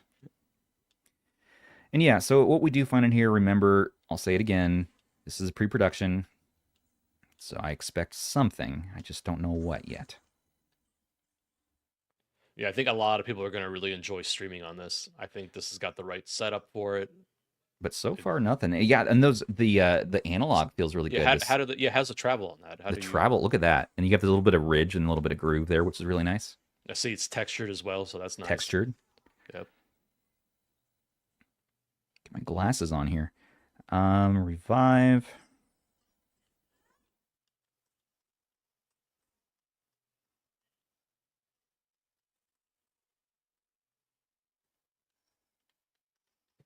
So far, no gotchas, though, besides that thing reported that Aiden found. I mean, help me out, chat, though. Like, what is there something that you've been thinking about that you would like to see that we can do that maybe is something Retroid didn't think about? I'm trying to use my brain right now. We're just doing standard testing, but I'm willing to get in the weeds with you all. Yeah, Michael Benny's saying in chat he's glad that the bezels is not as bad as he was fearing. Yeah, the bezel, I mean, there's like no bezel on this thing. It's great. They're definitely utilizing Look at that bezel. the Yeah, majority of that space, which is nice. Which is really nice, you know, compared to... it's almost the same width as the original Flip. So think about that. The original Flip had a much smaller screen. It was 4.7-inch screen versus this 5.5. So I'm afraid to turn this on. So what was the size of the original again? Was it a 4.7? 4.7? Yeah. So this had... you can't even compare because like... Look at that bezel. The OLED panel is worlds apart from the original screen too. So it's just... definitely utilizing more of that space, which is nice. Believe it or not, the bezel is about the same. It just appears, because the screen's bigger, it appears to be less. But actually, it's about the same as the Flip one, as far as almost the same. Maybe the Flip one's a little wider and thinner at the top. Yeah, I love that. It looks great. Chat, I got a couple people talking in chat about the D-pad games. Maybe try something D-pad centric. Twisted Metal 2, my man. That's my new D-pad test, by the way. Because if I can pull off the combo moves in Twisted Metal 2, for me, that's a much better test I discovered than Street Fighter, which is interesting. Russ taught me how to do the Street Fighter one, but for me personally, I'm moving over to Twisted Metal 2 for my handhelds. But we'll look at Street Fighter 2. We can do that as well. I do Marvel vs. Capcom, which is one of my favorite fighting games. It's like, what are you, from when you were a kid, what's built into you instinctively as to the depths of your soul that you know the button combos so well that you know when something is off? You know what I mean? And for me, that's Twisted Metal 2. And then for testing out all four directions, and then Captain Skyhawk for NES to test left and right instead of doing a Contra test.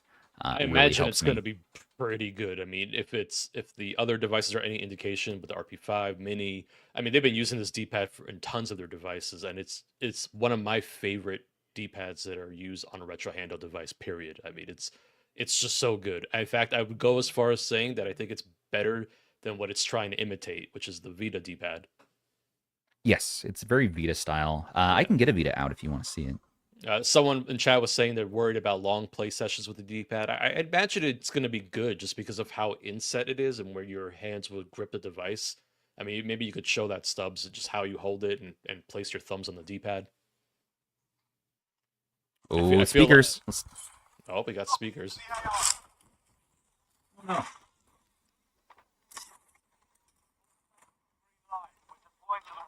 Oh, those joysticks feel good.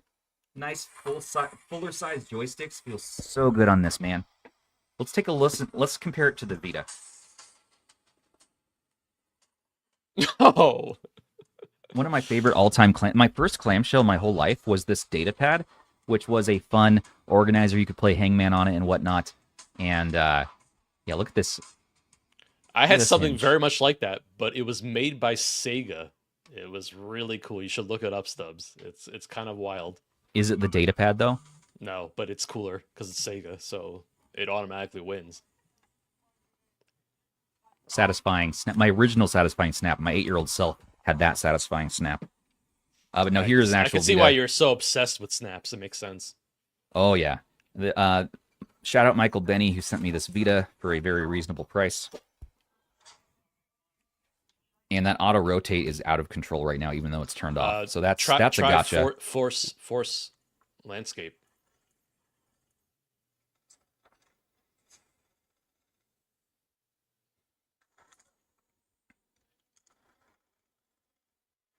Help me out here.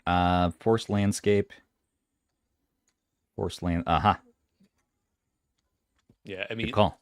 on this kind of device, just leave it set to that, and you're good to go. Yeah. Vita pivot. So that is the most I satisfying damn know, pivot of all God, time. the Oh, Vita that is. D-pad is like Oh, I gotta play my greatest of all Vita. time right there. I gotta play my Vita. Gotta play my Vita. Yeah, it's so good. But it's very similar, honestly. I mean, let's look at that D-pad.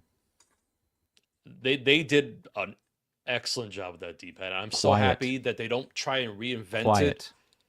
Like Ambernick. Ambernick will have a really amazing D-pad, and they'll decide to completely change it for another device. And it's like they're all over the place. Just consistency is a good thing. Once you nail the design, just keep the same design. So, and here's the clearance as far as the buttons go. So it pops a little bit over the shell, but not much. Okay. And the joystick just barely. Yeah, it's really nice.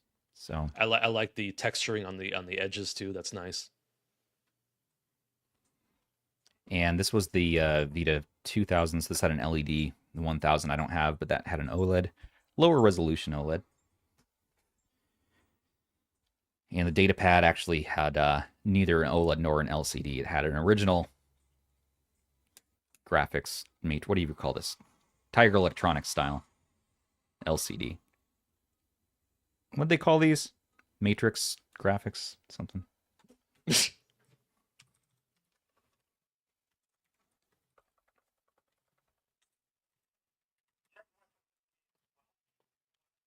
Warzone's going to be a blast on this thing. I can tell. Yeah, already. so far it's a lot of fun. Just honestly, the feeling is so good, and the heat, is just so centered that I'm not worrying about it on the sides like this. I do feel it a little bit right there again.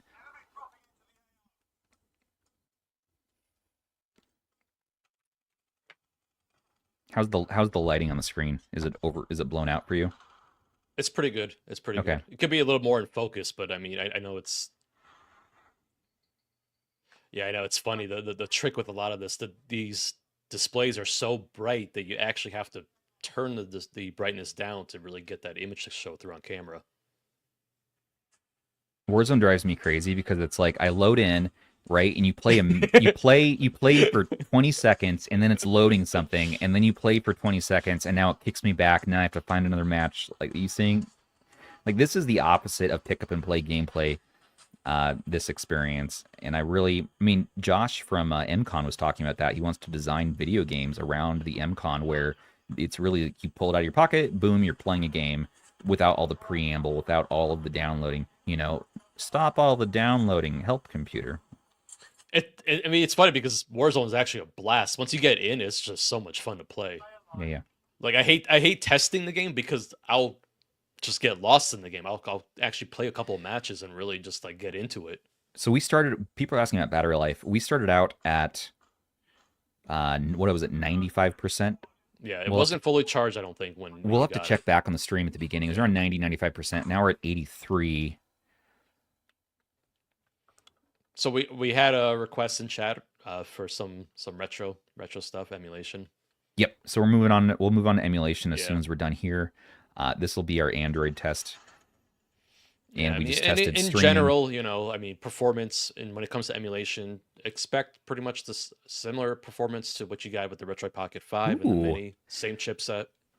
Okay, this is a little bit annoying as far as ergonomics go. I Is see, yeah. left stick. Now I'm reaching my thumb down and having to twist my thumb like that to get this to jump. See that? So I don't love that. Okay, yeah. See, That's a little bit crampy. That's crampy right there. Yep. Yep. So And this is the things that you'll find out as you play the device more. Hey. Ah, got him. No problem. Nothing but net. Okay, who's next? This is what you discovered, so we're going to keep playing today. Should we drive? I'm not a very good driver. Racing games would be fun to test too. We got to do racing games. It's a little rec fest or something. Ow. Ooh, the analog though feels really nice. The shoulder, right into the ocean, just right into. See you later. There it goes. There, that was my vehicle. Hey. Oh, I'm being caught by the barrier. Oh, run. Nope.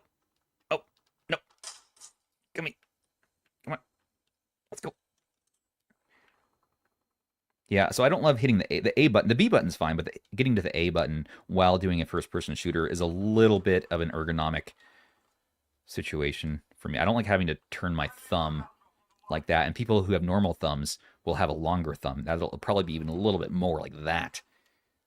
So we might have to remap buttons for the maximum comfort for games like this. Oh no, the barrier's getting me. Rob, where do I go? Rob? Kill people. Find people to kill. Hey! Hey! Who? Oh!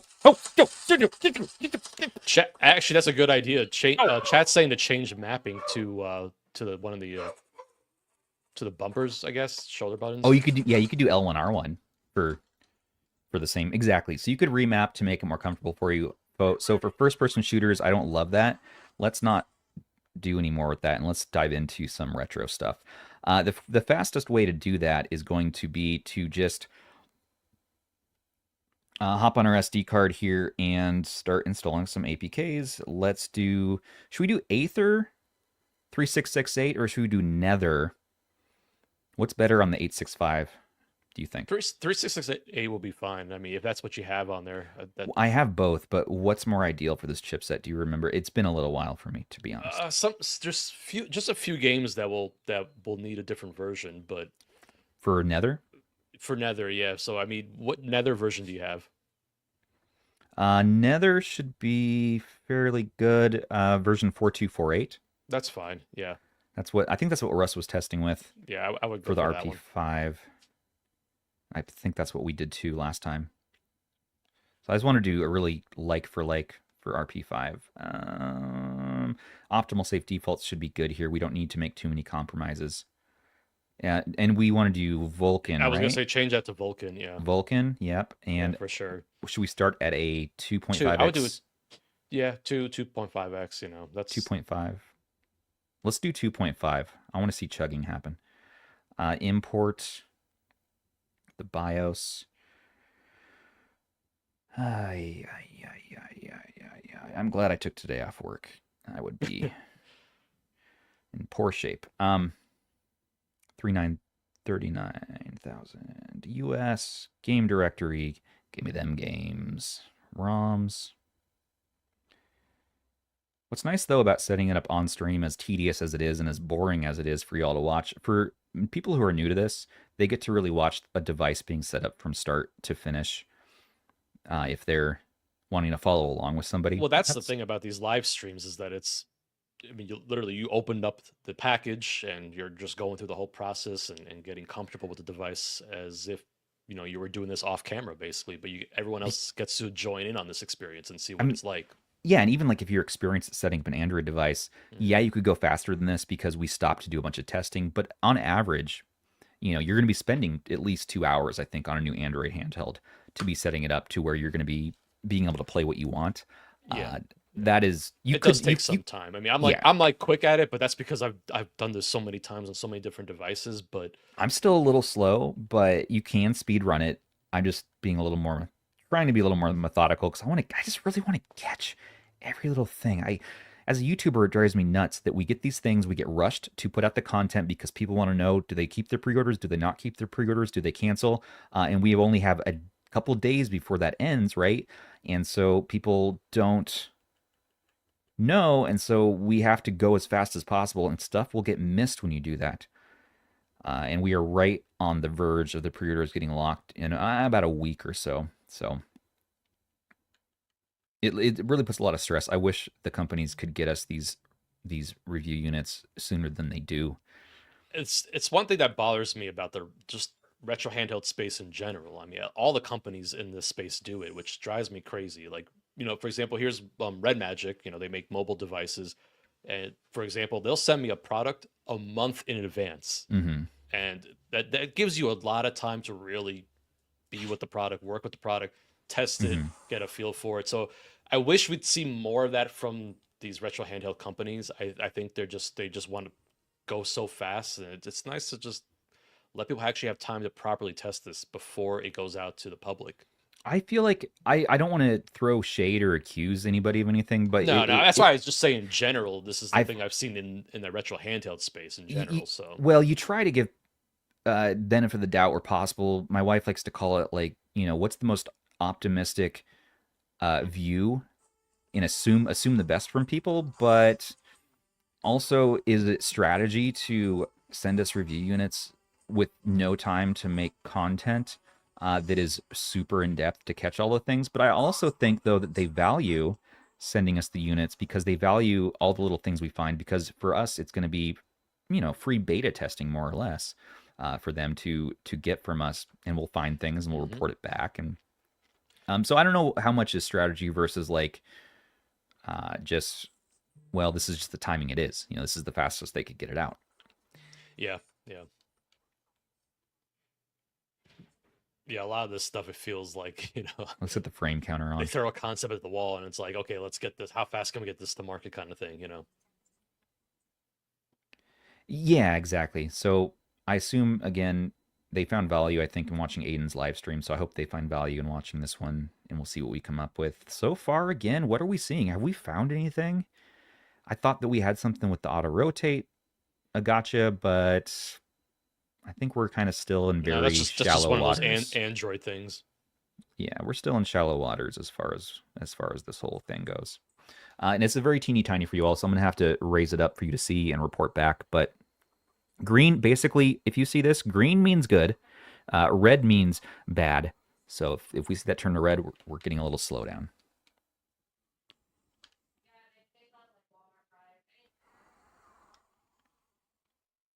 And neutral is also good. Just gray is good. So we're at a 2.5x resolution on Vulkan here for God of War. And oh, that is nice. That feels really nice. The Y button placement is very nice and comfortable for my thumb. I love that. Yeah, it's responsive. I'm not feeling any sort of input lag so far. It is taking my That looks presses. so satisfying. Seems like a good way to get your aggression out too. Yeah, like just blah, blah, blah, blah, blah, blah. Yeah. Shills 1. Oh my god, hi. Hey, Shills 1. I like your PFP. That's cool. Blue hair. It's a fun shade of teal. Looks like my Mini that Rob sent me. My son loves that Mini, man. It's the Cyclops handheld of his dreams. He's been playing a lot of Donkey Kong Country. Such a good choice. I'm proud of him. Yeah, he's taken to it. It was the O30S for a few days. And then first he really liked the Mini. He's only 3, by the way, everybody. If you don't know, my son, he's just getting into retro gaming, and he is so far really into Mario 1, Super Mario World, Donkey Kong Country, and Sonic 1, I think, is his favorite of all of them. So he's a child after Shem's heart, wherever my Sonic character is somewhere. It's funny because I never cared for the Sonic games that much on Genesis, but I always loved the character. There's something about the art and just the character, and it always drew me to the games, despite it not being my favorite. Let's see if we can run Klonoa, or what am I playing? The Rollerball one. I can't think, dude. I got no sleep last night. Katamari. Let's see if we can run it at a 4x. I'm proud of myself. I beat Beyond Good and Evil yesterday, so hey, good job. You got a game of the month in under you. Oh, I still yeah. haven't beat one this month. I'm Yeah. over here speedrunning Twisted Metal 2. I watched a documentary about speedrunners. I'm like, I wonder if I could enter for Twisted Metal 2. So we're gonna do a D-pad test with that in a minute, but for now, we could probably do it for Medal of Honor when we're starting to learn all the tips. Yeah, the Chris Cross was on our podcast this week, the developer of most of the Medal of Honors, and he told us some really cool strategies. We're gonna save it for the episode so you can learn what they are, but that episode is coming out this week if you're interested. It's super interesting dude. Told us a bunch of cool war stories behind the development, pun intended, and I can't wait for that to release. Okay, what were we doing here? I don't know. I lost the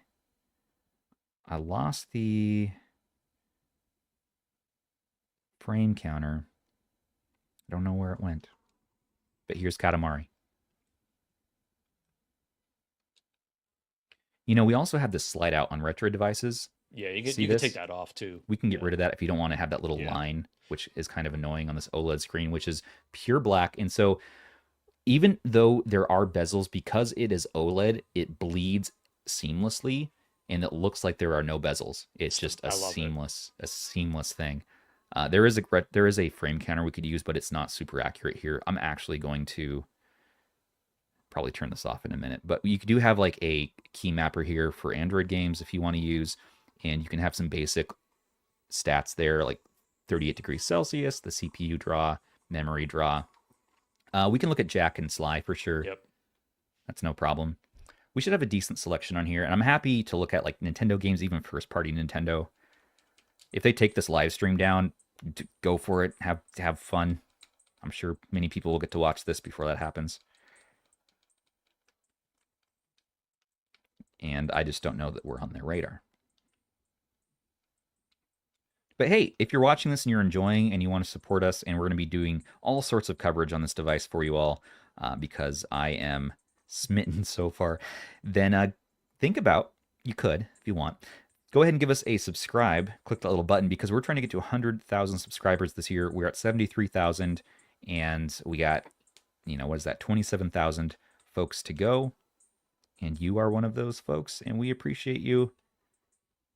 We post about 3 times a week, so you will be in your feed about 3, maybe 4 times a week, because we also have a podcast. We have myself posting, we have Zoo is on the channel with me, and we have Ban who does unboxings. So Zoo's custom firmware often, Ban is unboxings. I do sort of the general first look stuff. How's the rumble feel? So far it feels very satisfying, but this is not a game that I'm feeling rumble on so far, so we'll pull out another one. And yeah, Katamari feels good. I don't want to go through the whole setup on that. Jack and Daxter. Jack and Daxter is a really tough game to run. We were at a 4x with Katamari, by the way, and I was not feeling slowdown, but we lost our freaking frame counter. That's a light game. But Jack and Daxter, on the other hand, oh my goodness. We'll see. This one is a pain. Show FPS, show speed, thank you very much. And so I'm going to turn on the fast forward now, and we're going to push this. And we're takes a bit. I think are we at 4x right now still? I don't think I changed that yet. 111% at 4x. And we are at a 4x. That's insane. Let's do a 2.5. Jack and Daxter is going to come to a crawl if we do 4, but we'll see.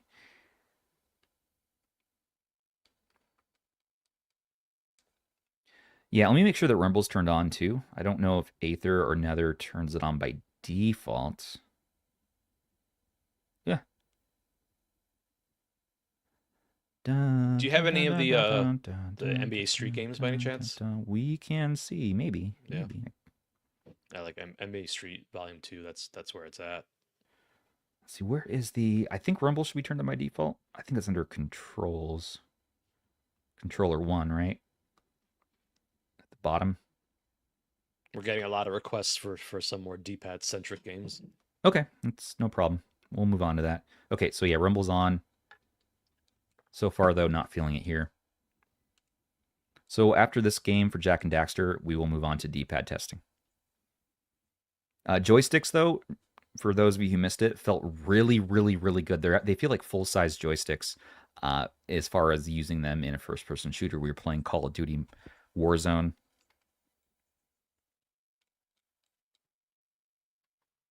And we were crossing the 2-hour mark on the stream. I should probably do my my on-the-hour push-ups. Oh yeah, we have to stay true to that. People don't even know what that's about yet. But No, they'll know. They'll know soon enough. Not yet. But yeah, we committed, Rob and I, every hour on the hour to look after our physical health, so we can continue to stream for years to come. I actually worked out this morning. You did? Yeah. All right. Should I do my? What was I gonna do? It was like the squats. Yeah, you could do some squats. Okay. Well, this is loading. This will take a minute, so let's just do a squat break. Gotta wait for that to fast forward. Everybody stretch. Please get up. Stretch. Okay.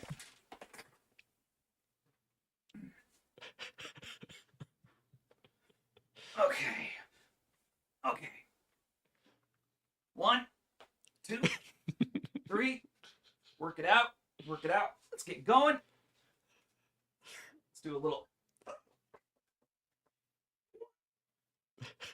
2, 3,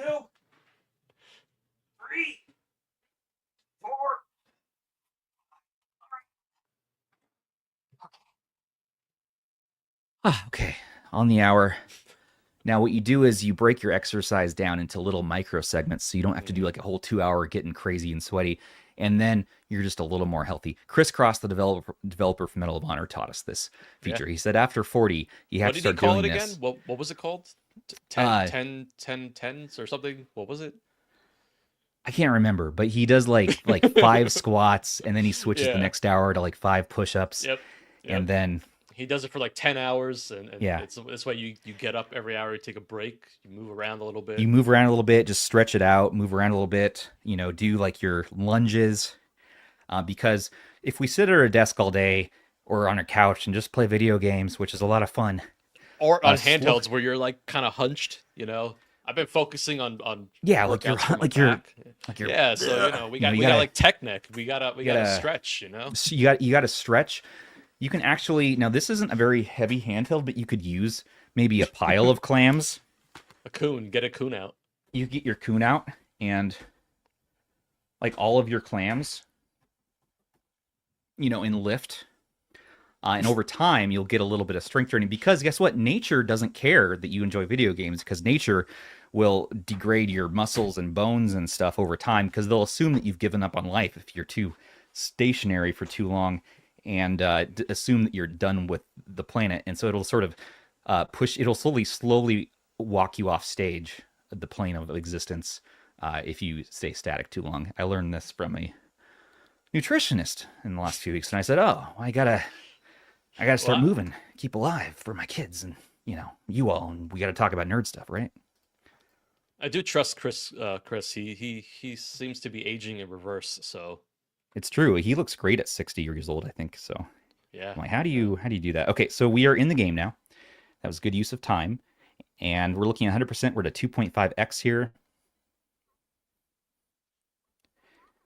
Someone in the chat saying that this handheld looks like something they'd really like to play PSP games on. I'm like, I can see PSP being an awesome use case for this. Such a good use case because we're at 16 by 9 screen. Yep. Yes, sir. Absolutely. And yeah, Jack is running well at 2.5. Should we push it? Let's see what we get at a... Jack, the first Jack is not as bad. Jack 2 is where you start to really get into all the sorts of issues. And then a lot of it is the emulator itself. It's just never got to that point where it can mature and handle those issues. And we're getting a little bit of compatibility here. Oh yeah, there's a setting. I forgot what the setting It's all right. Was. It's not a big deal. It can be fixed though. And this, again, is the same exact processor in the RP5. So what I would recommend, we're not going to spend too much time on gameplay today, just as far as like just telling you, what the buttons feel like in the games, because there are so many hundreds of videos like Ryan Retro and Rob and us and Russ and everyone. There's so many videos about the performance of this. So we don't need to stress test as much versus I know people today probably more want to just see, all right, what's different this versus the RP5. And so exactly. we're only showing a couple. How's the hinge? How's just the D-pad, analog sticks feel, all that kind of stuff. Because the rest of it is a known quantity, absolutely. Yeah, and that's the nice thing about going with something that's well known. I mean, again, it's really well supported. The Snapdragon 865, it really punches above its weight. I mean, the things that we're been able to do with that chipset is just unbelievable. Yes, sir. I mean, we have Rocknick support, all this good stuff that has come our way. It's just been amazing. Do you have an RP Mini by any chance on hand? I do not. I do not own one right now. Okay. Yes, I was going to pick one up, and then I decided in the end, I'll just wait for their new revision. We got Joe in chat. Joe, what's up, man? He wants to know how thick it is. It's specifically with 2 C's. Yeah, I'm gonna get the latest version of Retroid. So Joe, he did show a little. He did do comparison. Look at to the like thickness, little but ledge. Yeah. Yeah. Grab your flip. Go grab some. We didn't compare it. Line them all up. We didn't compare it with the hinge open though. So there it is with the hinge open. Yeah, they look really similar. I mean, it's really similar. Nice and thin. I gotta find my dang calipers. I don't know where. The question is, what were you using them for last? I don't know. I don't know, Rob. I don't know. Were you measuring certain things? Don't. No. Hey, should we have Andrew on the show tonight? We should have Andrew on the Yeah. show. We should have Andrew on the Yes. show. Why is that Okay, let's even a do it. question? Absolutely. I know, but we were just gonna have a threesome, and now I think we should. No, wait, we're gonna have three of us on the show. I mean, and I think we should have a fourth. So we don't have a guest today because I wasn't sure if we were gonna even have a podcast because I thought this might show up at like 6 p.m. or something, and I'm like, well, this will be see, the like, podcast. I'm jealous. DHL comes to my house like late in the afternoon. Dude, so- they rebranded to Rocknicks. Not jealous. Yeah, no. Why are you talking about jealous? You said you were jealous. Awful. Sorry. That's awful. I'm sorry. You forgive me? I do. Anyways, I know you should have a unit, right? That's coming. The next wave of reviewers, I heard, potentially should be getting units sent out on the 11th. So if you haven't gotten a shipping notice yet, we'll see. But potentially, allegedly.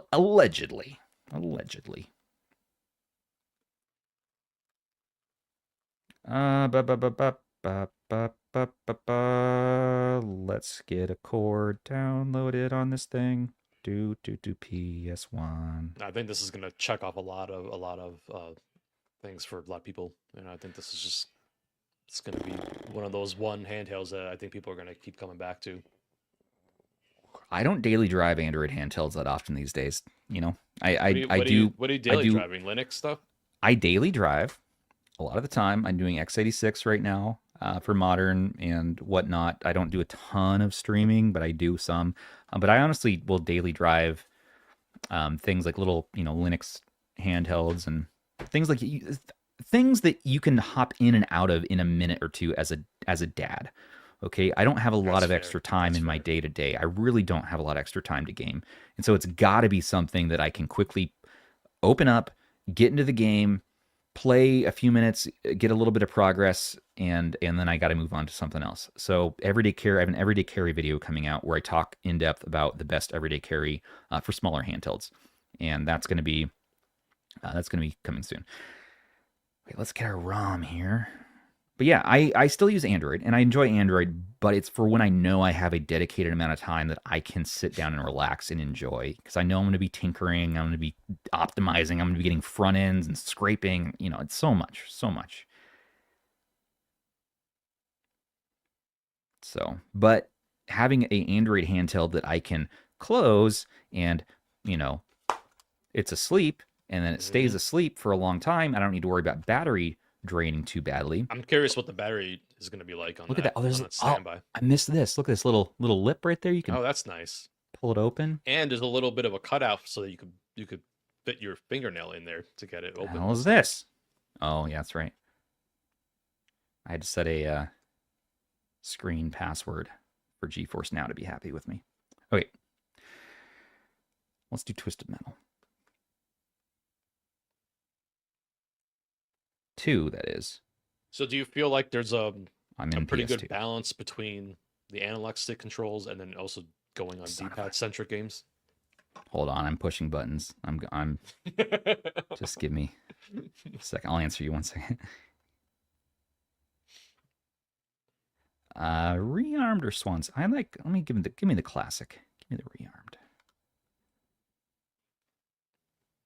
Oh, baby, this game gets my dopamine flowing every time I play to this day. I will play it on any system. I will play it on any handheld. I will play it on a plane, on a train, on a CRT, in the rain. Did you just come out with your own? No. Shut your filthy mouth now. What should we play as? Let's see. Wait, Thumper? Thumper is like the odd job of Twisted Metal, because he has this flamethrower. If you get right up next to a dude, you're going to be, just blowing him the whole time, and he's burnt to a crisp.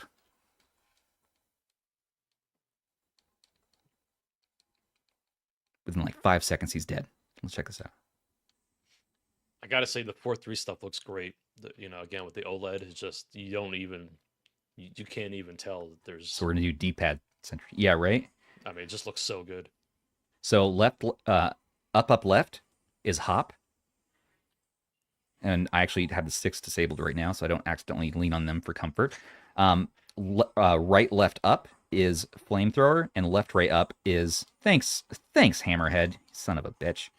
Okay, left, right, up is icicle, and so here, check this out. Goodbye, Mr. Grimm. Dead. See that? Thumper is the freaking best. Now Hammerhead's annoying because he'll come and ram you, so we're gonna burn him to a crisp too. Use a little.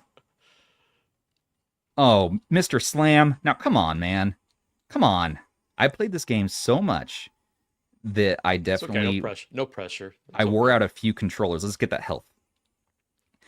I used in art class. Everyone was drawing like, whatever, Backstreet Boys, ponies, whatever they were into in 1997. But I was drawing Twisted Metal 2 artwork, like Roadkill, Nice. driving That's in the New York awesome. level, smashing through the glass. And They probably thought there was something wrong with you. Oh, for sure. They honestly, they still do. Many people still do.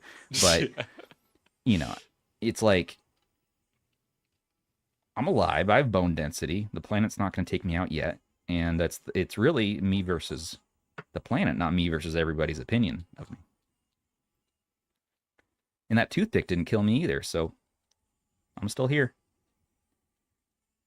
Check your sandwiches, everybody, for toothpicks. So how does it feel? How does it feel so far? Since this is a game you're pretty familiar with, in just terms of controls. Well, it's worked its way through my small and large intestine now, and I think it's honestly wood pulp, and I think I've passed it. But as far as the handheld goes, Yeah, like... it honestly is very comfortable here for holding for D-pad and the face buttons. And we're gonna do flamethrower, and now we're gonna do, look at that, flawless execution on that. And Mr. Slam is just a real son of a gun. So we have a little bit more in our banked up. He's gonna try to slam us. See, this is what happens. And then Twister comes by with the cheap ass thing, throwing me around.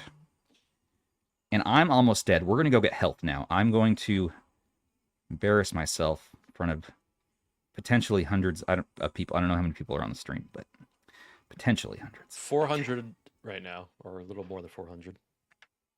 So no pressure. It's so funny how nervous I was in school to give a presentation or go in front of even 10 people in class. They're looking at me, they're judging. And here, I'm completely unhinged, and many more judgments, and 400 people, and I don't feel anything. Isn't that really strange? Like this disconnect of the internet or something. That's the AI part of you. Yeah, the AI is finally taken over. I'll get nervous. I'll go play like a show with my band or go play music, and I get nervous and I'll sing and that, because I think it's just like, you see them crossing their arms and they're getting bored and all that. Where here it's like, well, you can just turn off the stream if I'm boring you, and that's fine. It doesn't hurt my feelings. Oh, we got Mike in the chat now. Mike, what's up, man? Team Retro, check out his channel.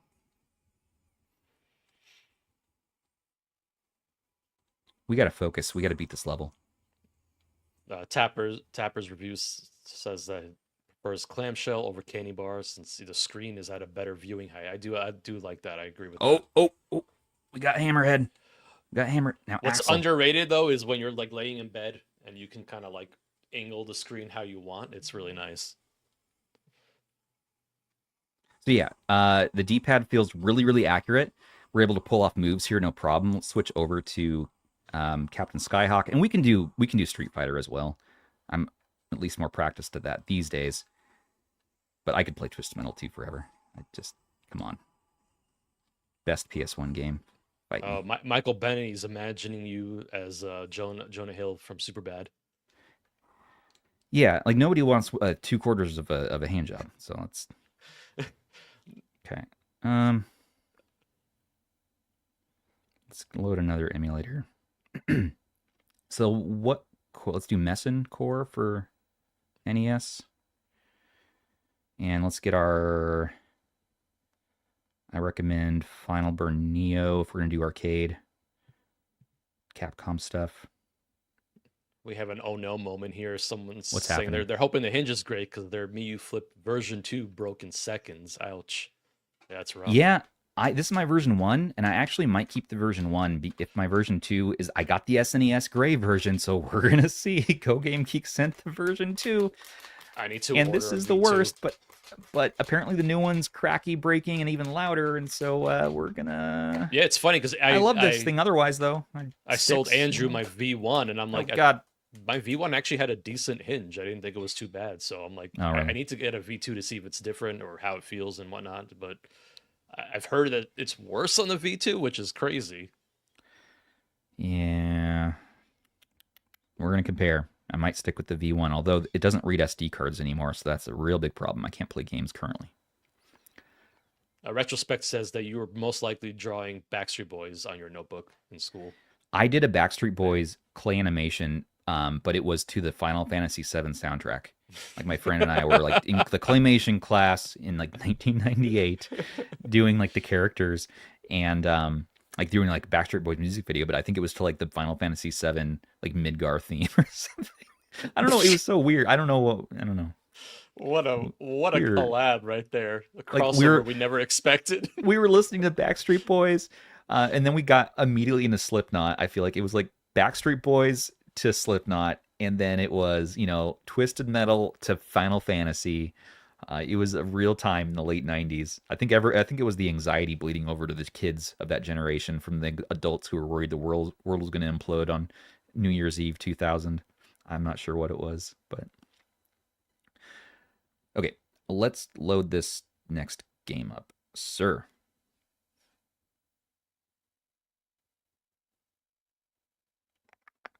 Ban's in chat. Ban, what's up, man? Ban Unboxed. We'll have him on later tonight. Be on the show. See what you do. Whoa. Let's do both Contra and my test game, which is Captain Skyhawk. This game is for masochists. I will say that right out the gate. Yes, I know that. Yes, I know. However, I beat it finally when I was 39 years old, about 8 months ago. So I haven't played Star Fox, which is another one of the game of the months, and apparently that game gets tough, and I just don't remember. Oh, yes. It's been so long. Yeah, it's been so long, so I'm like, I have a feeling it's going to be using a lot of save states for that one. It's very easy to die in this game. You have to have laser precision left and right on your D-pad for this game for you to succeed. And like, see, one small miscalculation, one missed frame, you're dead. Latency on the controller cannot be a thing. Sloppiness on the D-pad and incorrect inputs cannot be a thing. We have turbo mode, which helps destroy the enemies here, which is built into Messin. It's a nice comfort blanket, but really, unless you're playing with the old NES, joystick add-on, see what I mean? Then you're going to be left with this. So we're going to switch to standard mode. The button, and I'm a little rusty here, so let me get a few rounds in. Okay, during the mountain pass there, you got to stay right in the middle to not hit the mountain. You touch the mountain, you're dead. You touch anything, you are dead. So the point of the D-pad test is you got to avoid all the bullets from the enemies. You need to avoid the mountainscape, and then we're going to get to the boss, which has 4 little... Here's the boss. So, yeah, he has 4 outer attacks, and then he has the middle that we need to destroy. So just for the sake of time, we're going to switch to the turbo button. And we need to avoid, and this is all timed, so it's kind of a rhythm you get into. Mike says to keep moving. If you stop moving, you get hurt. Yes, exactly. So there we go. So this passed. Now, the Captain Skyhawk test for me. Very accurate D-pad. I was a little rusty going into it, but once I focused in, it was performing admirably, just like the RP5 D-pad. Again, this is the RP5 D-pad. I cannot detect any difference. It's the good old Retroid D-pad at this point. It's good stuff. Yes, and there's one more thing we need to do, and this isn't based on the controls. This is just based on skill. Is to you'll see in a second here after I beat this part. space station thing comes up, and you Yeah, have to go someone's asking just about touch based, like DS, 3DS games. I'm like that's gonna be probably not the best use case because you're gonna have to reach up to the we can display, yeah. I mean, we could look at DS if you want. We could do a little Castlevania and But I think like games that don't rely on the touchscreen as much for DS and 3DS, it should be perfectly fine. the touchscreen is accurate though, and you're probably going to want to get like a rubber nubbin, not a Stubbs nubs, but a rubber nubbin to emulate that DS stick is going to be the best versus using your finger. This is not the ideal handheld. Many of these aren't the ideal handheld for DS. The best handheld for DS is a 3DS or a DS. Okay, this is the part that's a pain in the butt. This is where I'll use save states because this is just cheap. You got to like line this up so perfectly. Okay, see if I can do it first try. Oh, okay. And that's a good latency test as well. That thing is impossible to get past. Okay, Captain Skyhawk, we are good. We are good there. Nice. Let's move on to... Yeah, a lot of people have been asking how the D-pad feels and just how the comfort is overall. Comfort so far, I love it. It's a round... Look at these. We have rounded corners. Okay? It's not digging into your hands like the freaking Powkiddy X18S. This thing is such a pain and uncomfortable and weirdly shaped, and it's just not quite right. It looks like it might be similar, but it is not a similar feel at all. I mean, you're reaching funny angles to do everything on here. Again, that my gold standard for clamshell emulation clamshells for Android is going to be the GPD XD, where you have, to me, a very perfect setup as far as where things are placed. The D-pad here, the face buttons here, and the joysticks there. This one actually had non-clickable, so you had the L3 and R3 right there, as well as the shoulder buttons were very clicky and not analog, and we had a micro USB. That's unfortunate, but this is so comfortable. And I mean, the battery life is, 11 hours. Still to this day, this battery is giving me 11 hours of battery life. That's what I take camping sometimes because I know I could play like an RPG on it, just really dive in and have a long time to enjoy it. So far, we're at 73% on the battery on here. We started around 90 to 95, I really want to say. So the battery is performing admirably. We're doing some decent pushing of the CPU, not for NES here, of course, but earlier we were. And let's do Contra. And I think people really want to see a little more in depth on the D-pad. So that's good. Let me know in chat, though. Let Rob know. Yep. I haven't been able to. I haven't looked at chat yet, but I'll rewatch this later to see if I missed stuff so I can pull data for the review. Talking about DS, and people are just saying get a DS, DSi, DS Lite if you really want that authentic DS experience. It's cheap enough, It's true. $50 usually these days to get a working one. Yeah. And then the thing is also, someone brought up a good point, is that when you think about what the Flip 2 can play, it can play tons of platforms, tons of consoles, handhelds, whatnot, and so there's going to be some compromises there, but the fact that you can do all that on one device is just kind of amazing, especially for the price. Okay, so we're going to be, what's the Rust method here? So we're going to down, and we're going to pivot a little to the left and a little to the right, which does get him to move once you feel that click. Yes. Okay, so when you're on just down, he's not moving, but as soon as you click over to the left or the right, it moves. So I believe that is sort of what he looks for. I am not Rust, though. Stay tuned for his video this week. Okay. What's next? Let's do arcade. Let's do Hinge Test. Another Rust classic.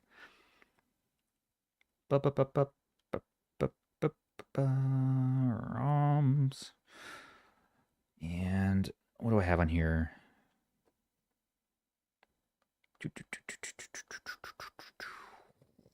Street Fighter. Touchscreen works though. Look at that. Works well. Yeah. Street Fighter 3 Third Strike. Joshua has a concern about reaching in for the buttons on the right. How does that feel? Buttons in on the right. Yeah. You mean like reaching for these ones? I can reach it. Again, I have a short thumb on my right thumb and a long thumb on my left thumb. But for me, no problem here on my shorter thumb, my stub thumb, as maybe you would call it, that I can reach it a little bit more of a little bit further of a reach. But as long as you're not hitting start and select all day long, It seems not like a the problem. placement is ideal because it's inset but also still within reach. I didn't choose Ryu. I wonder what his move is. This guy.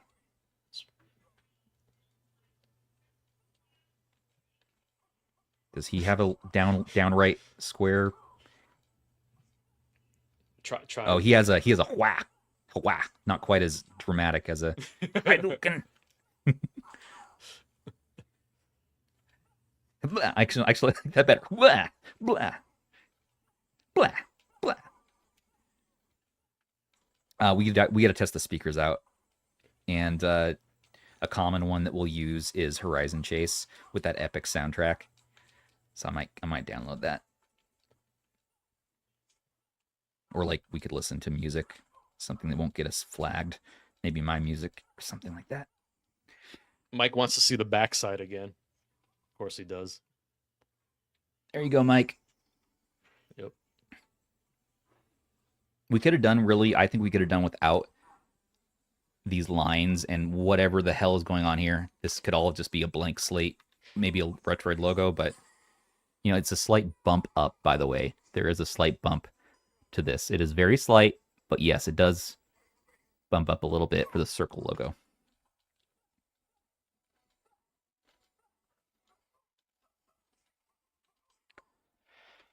Okay.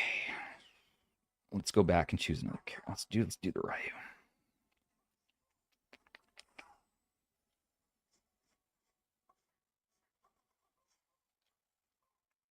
I didn't set up my hotkeys yet. Are the Come face on. buttons the same size as on the RP5? They look the same size.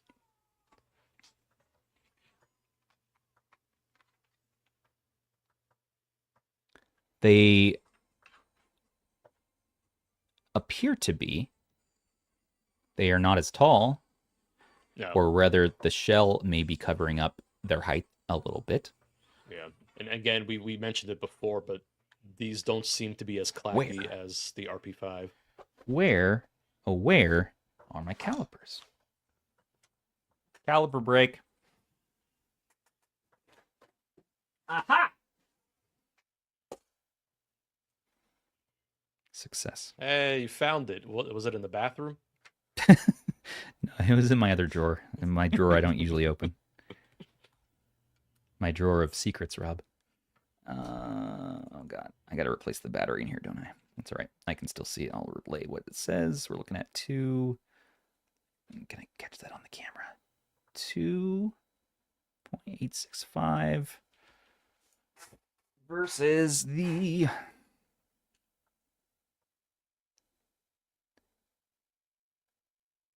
I'm actually getting a 2.87 on this, but let me double check that. I think I flicked it when I moved it. No, this is a 2.87 as well. It's a 0.287. 0.2. 0.287. 0.2. They're the same buttons. It's the same ones. They're the same button. So then we could steal the seafoam green from the Flip 2 and put it on the RP5 as it should be. And then 0.265 we're looking at for the thickness of the D-pad. Yeah, it should be the same. And it's the same. That's a nice thing about the Retroid lineup, is that pretty much most of the stuff is interchangeable. Mm-hmm. Yep. So it's nice. You can kind of like pick and choose colors and whatnot that you like from other devices, swap things around. Joystick, we're looking at 0.5335. And joystick on the RP5 is the same. Let's see. It's interesting that they did the convex versus concave. So I guess now you have an option if you prefer one over the other. And now you again, have that. If people weren't on the stream earlier, you can just swap them out. Yep. Swap them out. You can just use like, hey, I want concave joysticks. I don't want convex, or I don't want ridging on it. I want them to be a little more inset in the device. And so you can just put on your RP5 joysticks, and there should be, DIY buttons and things that go on the Retroid shop. If you want this, it is at Go Retroid. It's available in our description.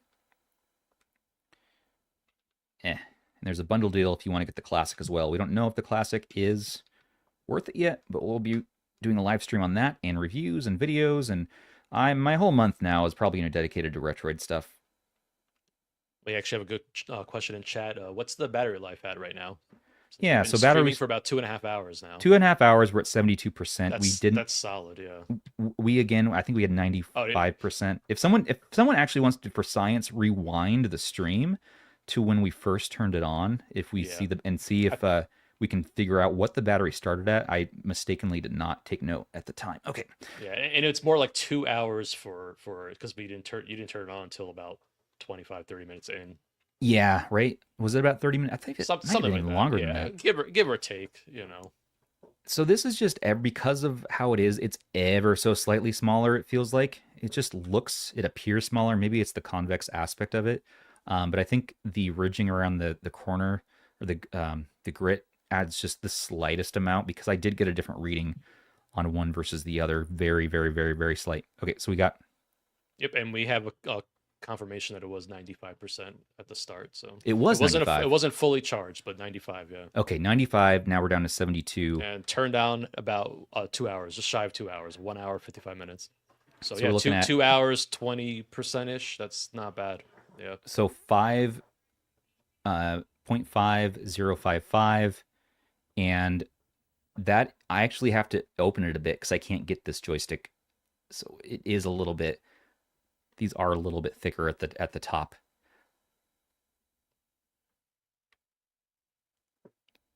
And this is looking at is that right?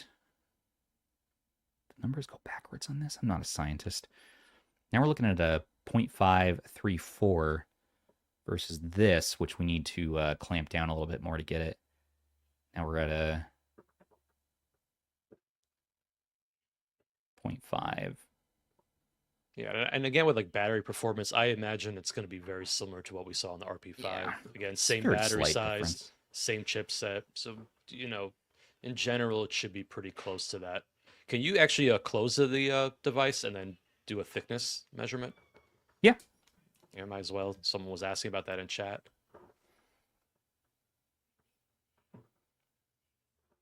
Yeah, we're looking at 1.0, 21. Are we in millimeters here? That's inches. So yeah, we're in millimeters. All right, hold on. Am I crazy? What measurement were we freaking on there? What are we on here? What's this say? Oh, well. It's all relative, right? Okay. We're at 1.0. That's gotta be an inch. That's gotta be one inch. Should I switch to 1 inch? Should I switch to the American units? I think you are in inches. Now hold on. Oh, are we? You're right. It says in. Yeah, it says in. Yeah, you're right. It is in inches. I'm pretty sure. Okay. Yeah. Right. It's 1 inch exactly. Basically. I didn't pay attention in. Yeah, it's very close to just being 1 inch even.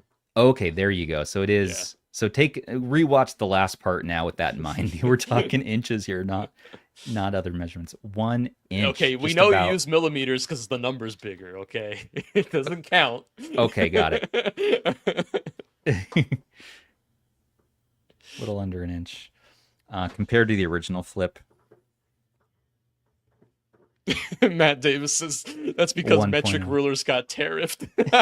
No. No. Beautiful. Matt Davis is a national treasure. Okay. A little tiny bit slimmer on the GPD, but very slimmer. They're all about 1 inch. The flip 1, the flip 2. So Stubbs did a pocket test pretty early on in the stream. He threw in his pocket. It looks to be pretty solid. Yeah. It's a bulky boy. So it's not it's an inch. I guess it's comparable to like your phone, with a nice thick UAG case on it or something like that. I have a slim case on here, but it's not entirely different. It is going to be, bigger than little thicker than your phone. So it's pocketable. It's probably not something I will pocket a ton. More than likely, I'll throw it in an everyday carry bag like this TomTalk here, just like a crossbody bag. I can just, toss it in there. Can you do a quick measure again, but from the triggers, the thickest point at the triggers? What are you talking about? Thickest point? Oh, Yeah. you mean up here? Because you see how it kind of it gets thicker as it gets towards the back. Yeah. Okay, so at the thickest point, I gotta get some breakfast here soon. Okay, lunch. I guess Lunch. It's now. lunchtime. Yeah. We missed out on that McDonald's breakfast. Only about another 0.1 inch. Well, maybe 0.2 inches. Yeah, so 1.2 inches. 1.2 inches. Now, as far as okay, so if we think about ergonomics on the phone, someone was asking about this in one of our other videos, and it got me thinking, oh yeah, a lot of people who don't have any of these handhelds don't have a good context. So, for instance, let me open one of my favorite Android games right now, Dadish Collection, which is about a radish who's a dad. It's a great game. I actually featured it in an Android video I did. I was gonna say I got the recommendation from this guy, Rob. Yeah, it's a fun one. Not from your video though. I gotta watch that. But you told me about it, Yeah, and I said that was when I featured games on the Pocket Mini. I love that they have the nod to Super Mario 3 in here, with how they open up the scenes.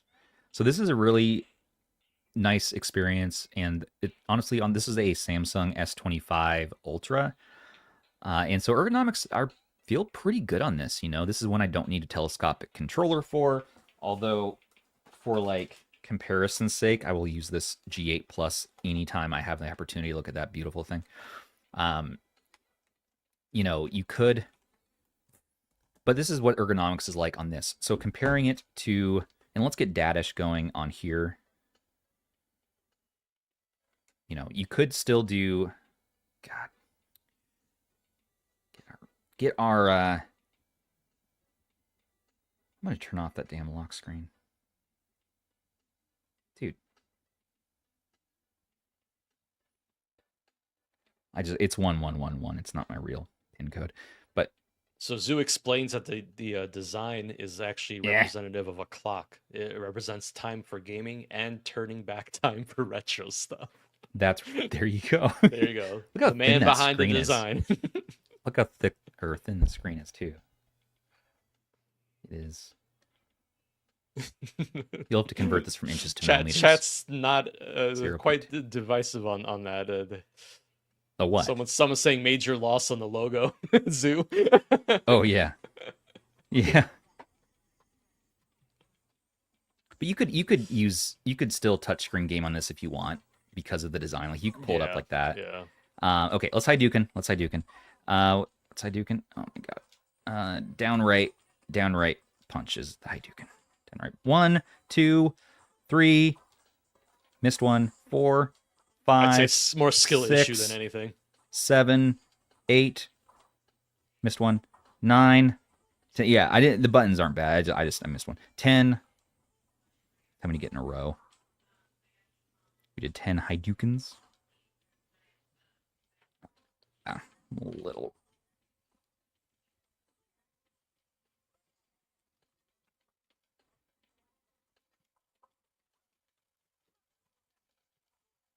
And then we button mash.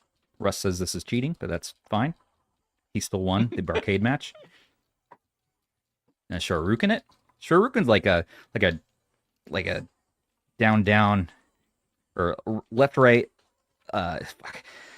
Down. That's one. Down left punch. Down left punch. Right. I never do Shoryukens.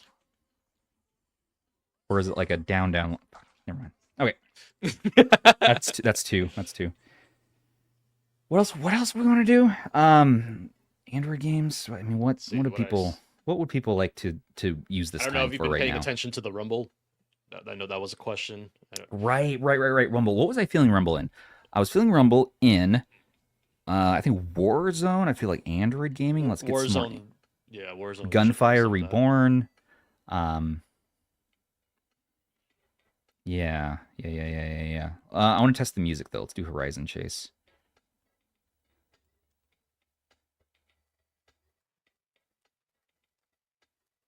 Test these speakers out. And so far, I'm not noticing the speakers get overly muffled. You know, you're going to muffle them, of course, if you're going to hunker down on it like this. But if you're holding it like that, your standard claw grip, you really should not. I mean, as long as you're not pushing down on the device, you should have plenty of ample room for the audio to work its way to your ears. And there's little touches on this that just are really nice, you know, just the way that they did the outline over the buttons. We have a little bit of a very subtle, and this is actually a divot. Actually, it dips down in the plastic so slightly to have that D-pad.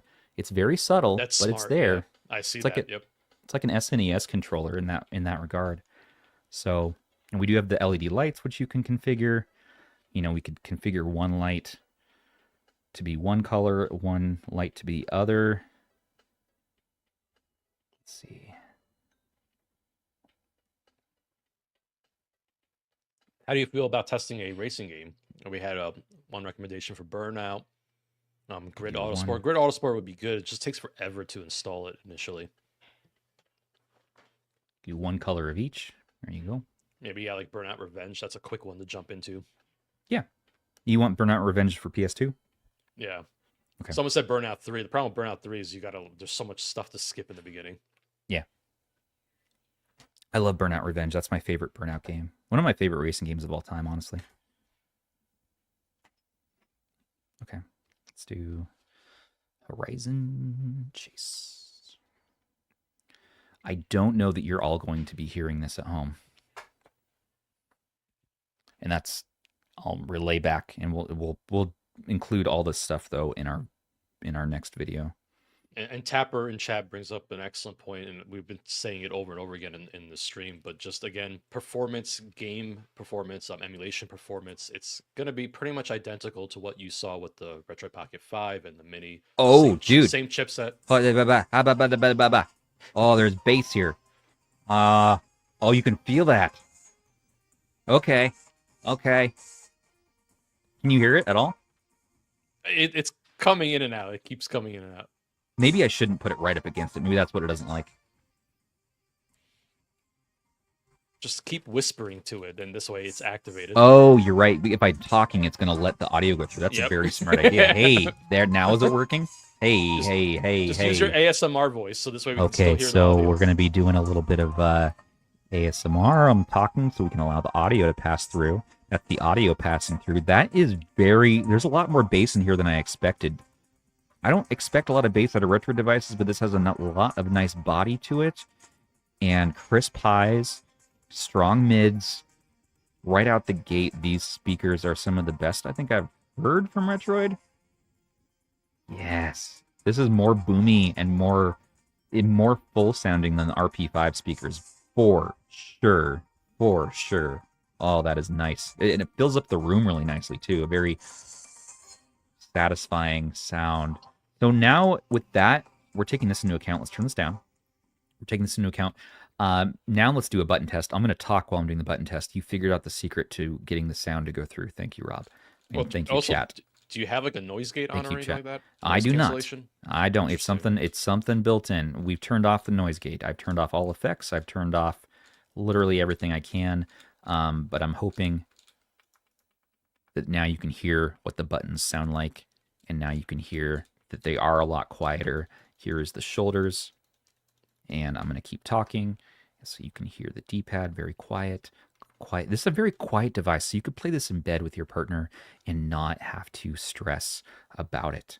Okay, now let's get the dang controls going. Okay. You ever notice Someone was that? saying How if like you you go have to... into handheld settings in the Android, you know how they have the Uh-huh. handheld settings. Yes. You can actually test the rumble there too if you want to get a feel for it. Oh yeah, Rumble. That's right. Let's do that Mhm. in a minute. Yeah. Yeah, the speakers sound great, man. I really was being like, oh, okay, we'll test the speakers. You know, it's gonna be the same old kind of, all right. You know, it's kind of almost like a secondary thing for people, the speakers on these devices, the smaller devices. And no, these are nice and boomy, crisp. This is good. Good speakers. Stubbs happy. Good speakers. Well, I can listen to some music on this. We can get some Fleetwood Mac going. Make Bob Wolf super upset again. Love you, Bob. He got my MSI Claw 7 AI review unit after me. He's like, who's listening to Fleetwood Mac in here? Who is it? And I DM'd him. And I'm like, it's me.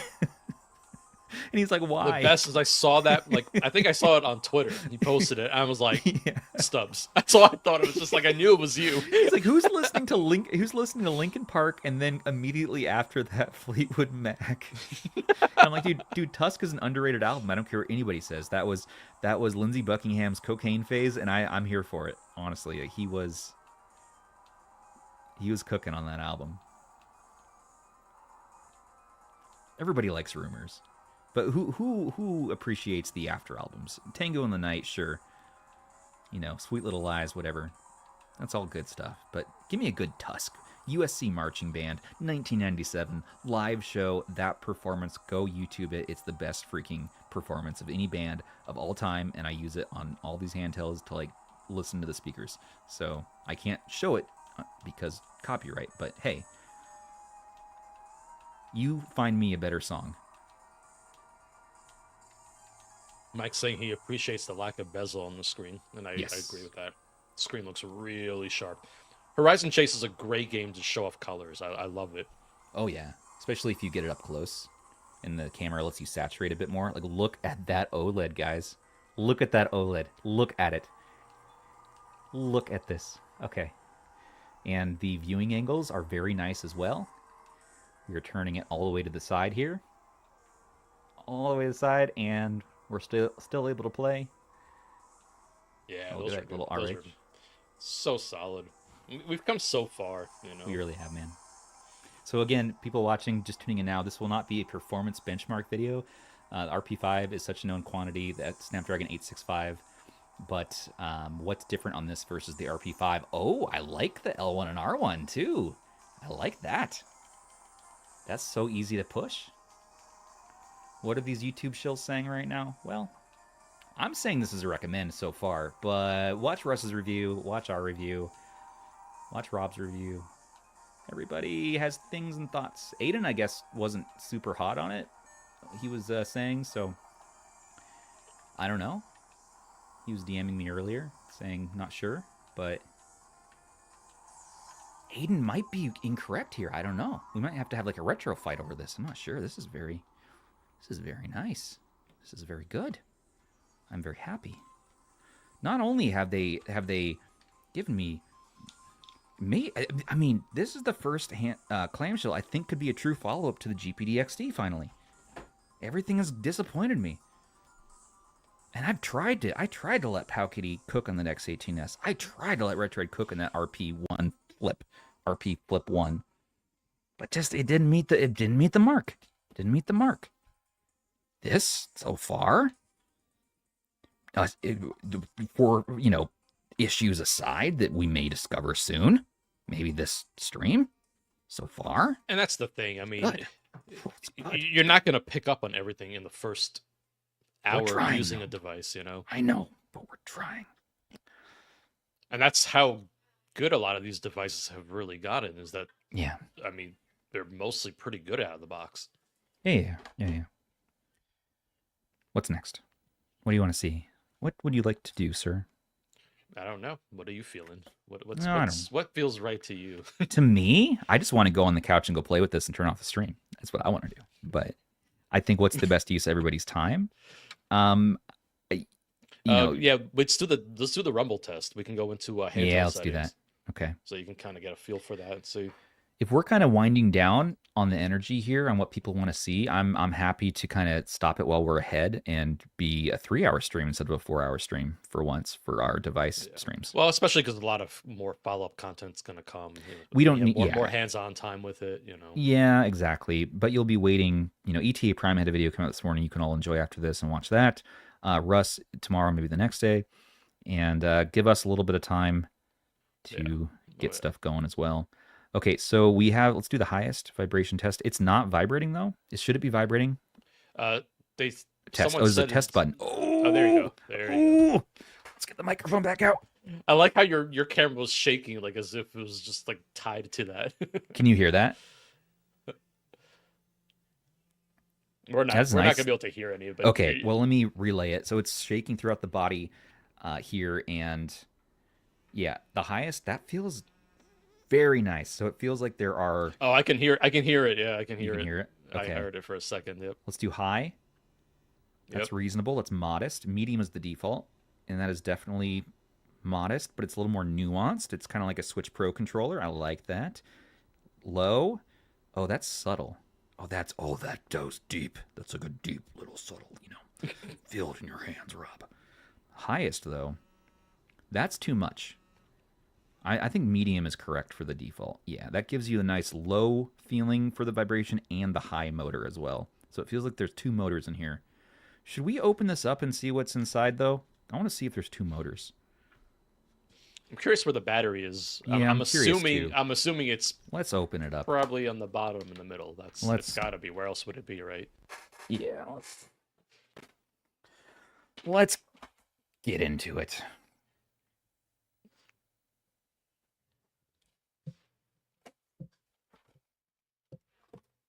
What kind of kit you got there?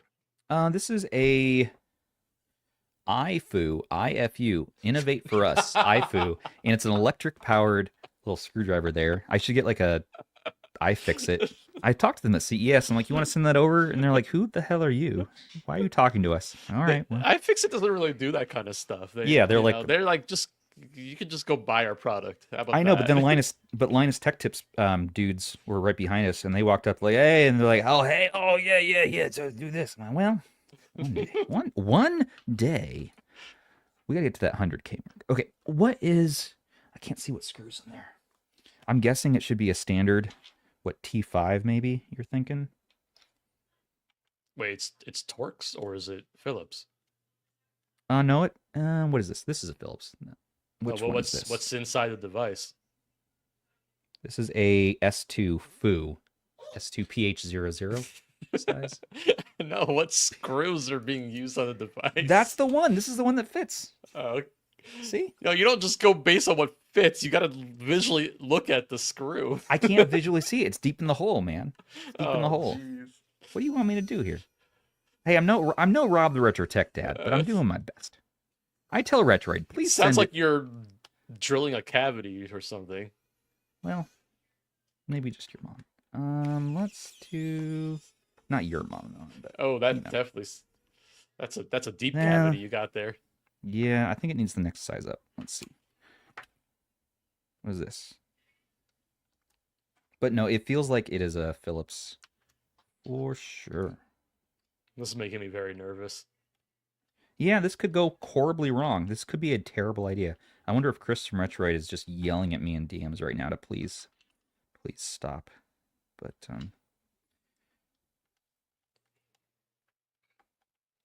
luckily I bought one of these. So if I break this one, I won't break the one that I will be keeping long term. Although I'm really liking the GameCube colorway now that I'm using it. I think it is this one. I think I just need to be more patient. What the hell is this? What's this one do? I'm so sorry for watching this. No, not that one.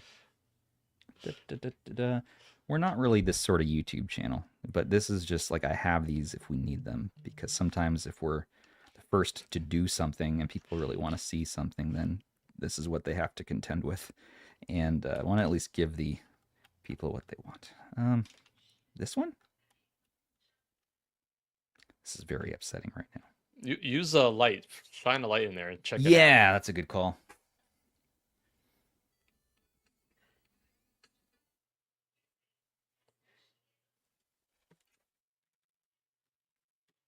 Smart.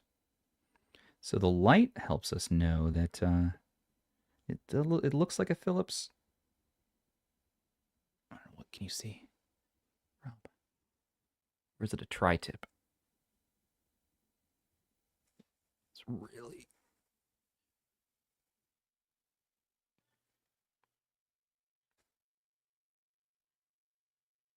That looks like Philips. Yeah. Phillips. Okay. Well, one of Andrew these says you're definitely a professional. I've done this before. I was just taking apart a Game Boy Color and redoing some stuff on it. See, you're thinking yesterday. Nintendo. You got Nintendo brain on you, so you're thinking like Tri-Wing or some crazy. Well, thing yeah, like I got that. this Nintendo Tri-Wing. That's right. I was pulling apart cartridges, cleaning contacts the other day, trying to get this Mario 3 copy to work that I picked up.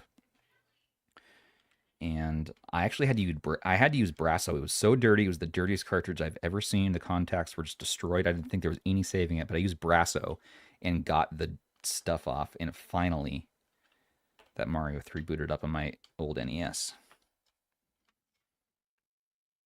Okay, which one is this? Well, this is the one I started on. People are probably like, what the hell? What the hell? It's got to be... No, but that's not... It's like slightly bigger. What's bigger than a PH000? PH01? No, you want to go smaller or bigger? I want to go a little bigger, like the slightest bigger from the 00.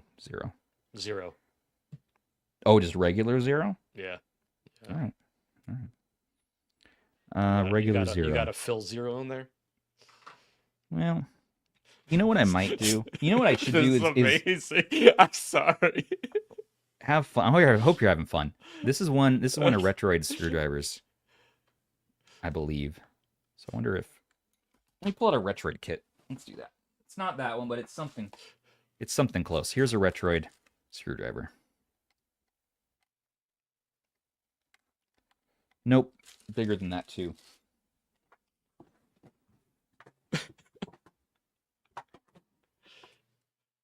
This? You pulled out your drill again? Well... Stubbs the dentist.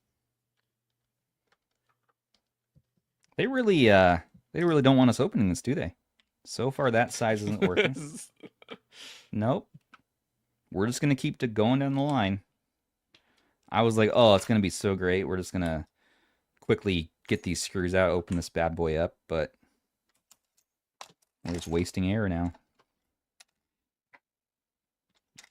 I might resort to using a flathead. There you go, Andrew, just for you. I brought out ET. Producer I sent Sony. Stubbs about like 60 of them. I cannot. There's no way screws are going to best me right now. There's no way. This is not going to be... We got through the lanyard experience. We can do this. Yeah, these are very stubborn screws. Okay, PH1. Oh. No. Oh, okay. Let's see.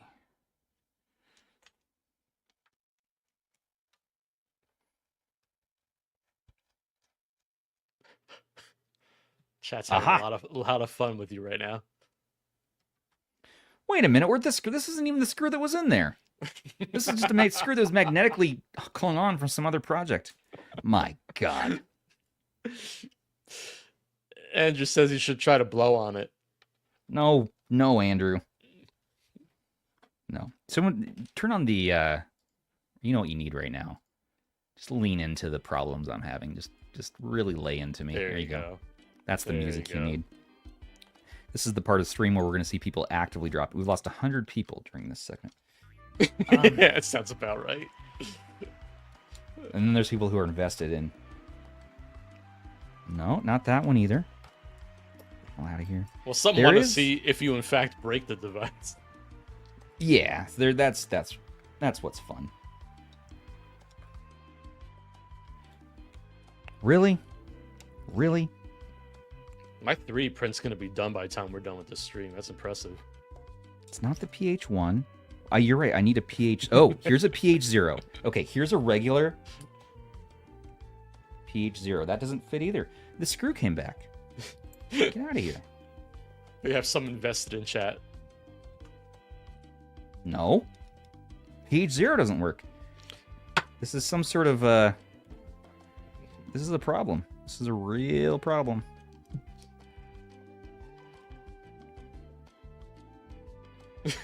GTA 6 is gonna be out before stuff. What if this is all a strategy, like a genius strategy by me right now? That is just like, no, wait for a brain. I am actually hollowing out this hole wider by doing this. Now that's a wider hole than it was when I started. How much more do we want? Because it's so deep in there. Make a mental note of this. It's so deep in there. It's so deep in there. You're going to, yeah, you're gonna widen the hole when you put it in. It's the problem. So what we need is a thinner. We need a thin head, like elongated, to get in the hole without causing a width problem. We'll come back to this, everybody. I'm sorry. I'm gonna admit defeat on this right now, and this will be my. Remember when I was horrible at Celeste and I got better over time? This will be my. This will be my white whale. This will be my Moby Dick moment. So we'll best this, but not today. Not today. Stay tuned for the Teardown by Rob the Retro Tech Dad. See, Rob, I'm just setting you up. Yeah, I'm sure.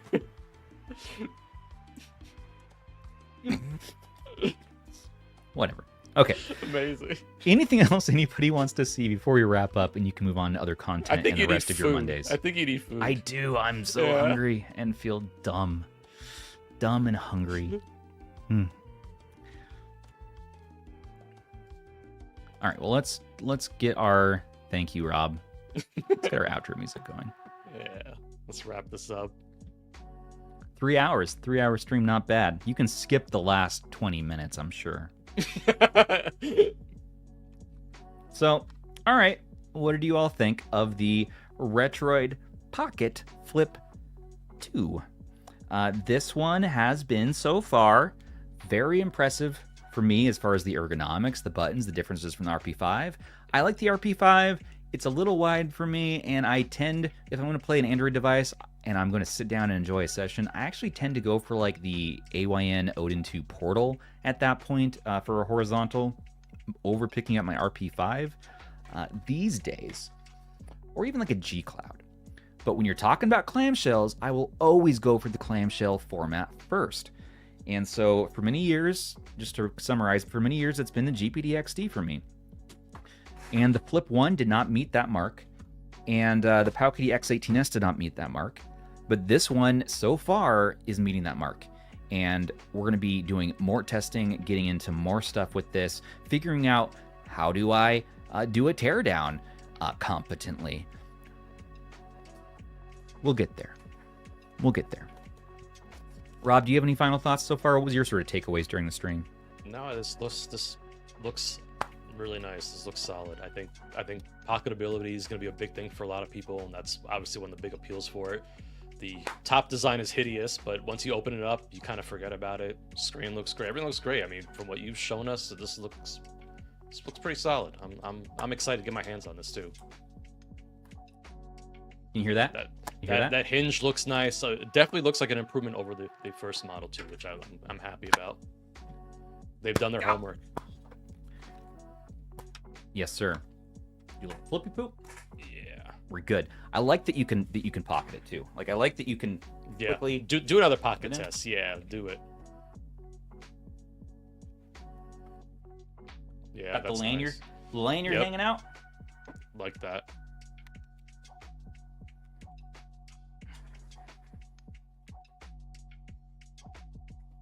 Yes, sir. Yes, sir. Yes, sir.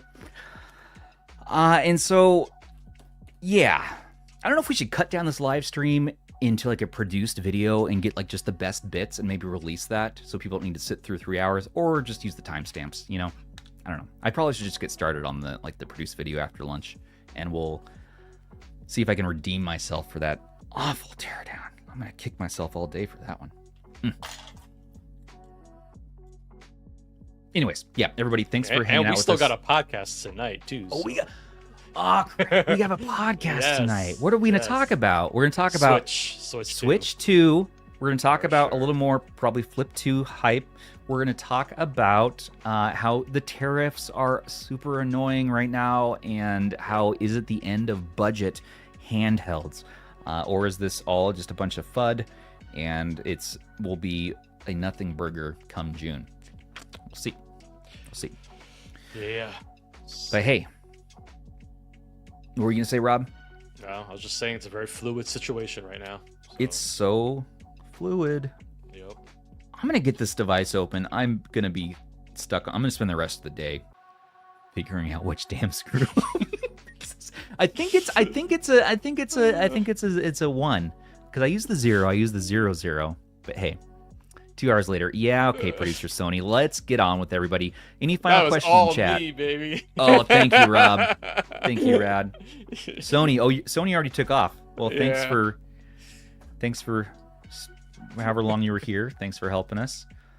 We have a super chat here from IDKYHM. Super sticker. Thank you so much for your super chat. You are appreciated. Thank you, everybody who's hung out with us so far. And I want to thank you all. Sure, especially during the day, Especially during this work day. Yeah. I want to thank you all so much for watching. Don't forget to like, comment, subscribe, and share to stay in the know for all of your favorite retro handhelds. And a special thanks once again to our channel members, patrons, and subs for making everything here possible for us. Perks with RH here start for as little as $3 per month. You can join us in the Discord to chat and play games. And you can join us on the podcast later tonight at 6 p.m. Pacific, 6:05 Pacific, so we can have a little potty break there. And we'll be talking about the latest and greatest in handheld and emulation news. Tonight, join us, hang out. That's about 1 to 2 hours there. We have some new unboxings. It'll be a lot of fun. And I'll probably have some more thoughts by then about the Flip 2 because it'll be 6 hours from now. So I'm sure 5 hours from now, I'm going to have more thoughts. Yeah, until the next one, this has been Stubbs on behalf of Rob the Retro Tech Dad and producer Sony and Retroid the Flip 2 saying take care of those handhelds and each other. Oh, yeah. Bye, everyone. Bye-bye. Thanks for joining us. Thanks for joining.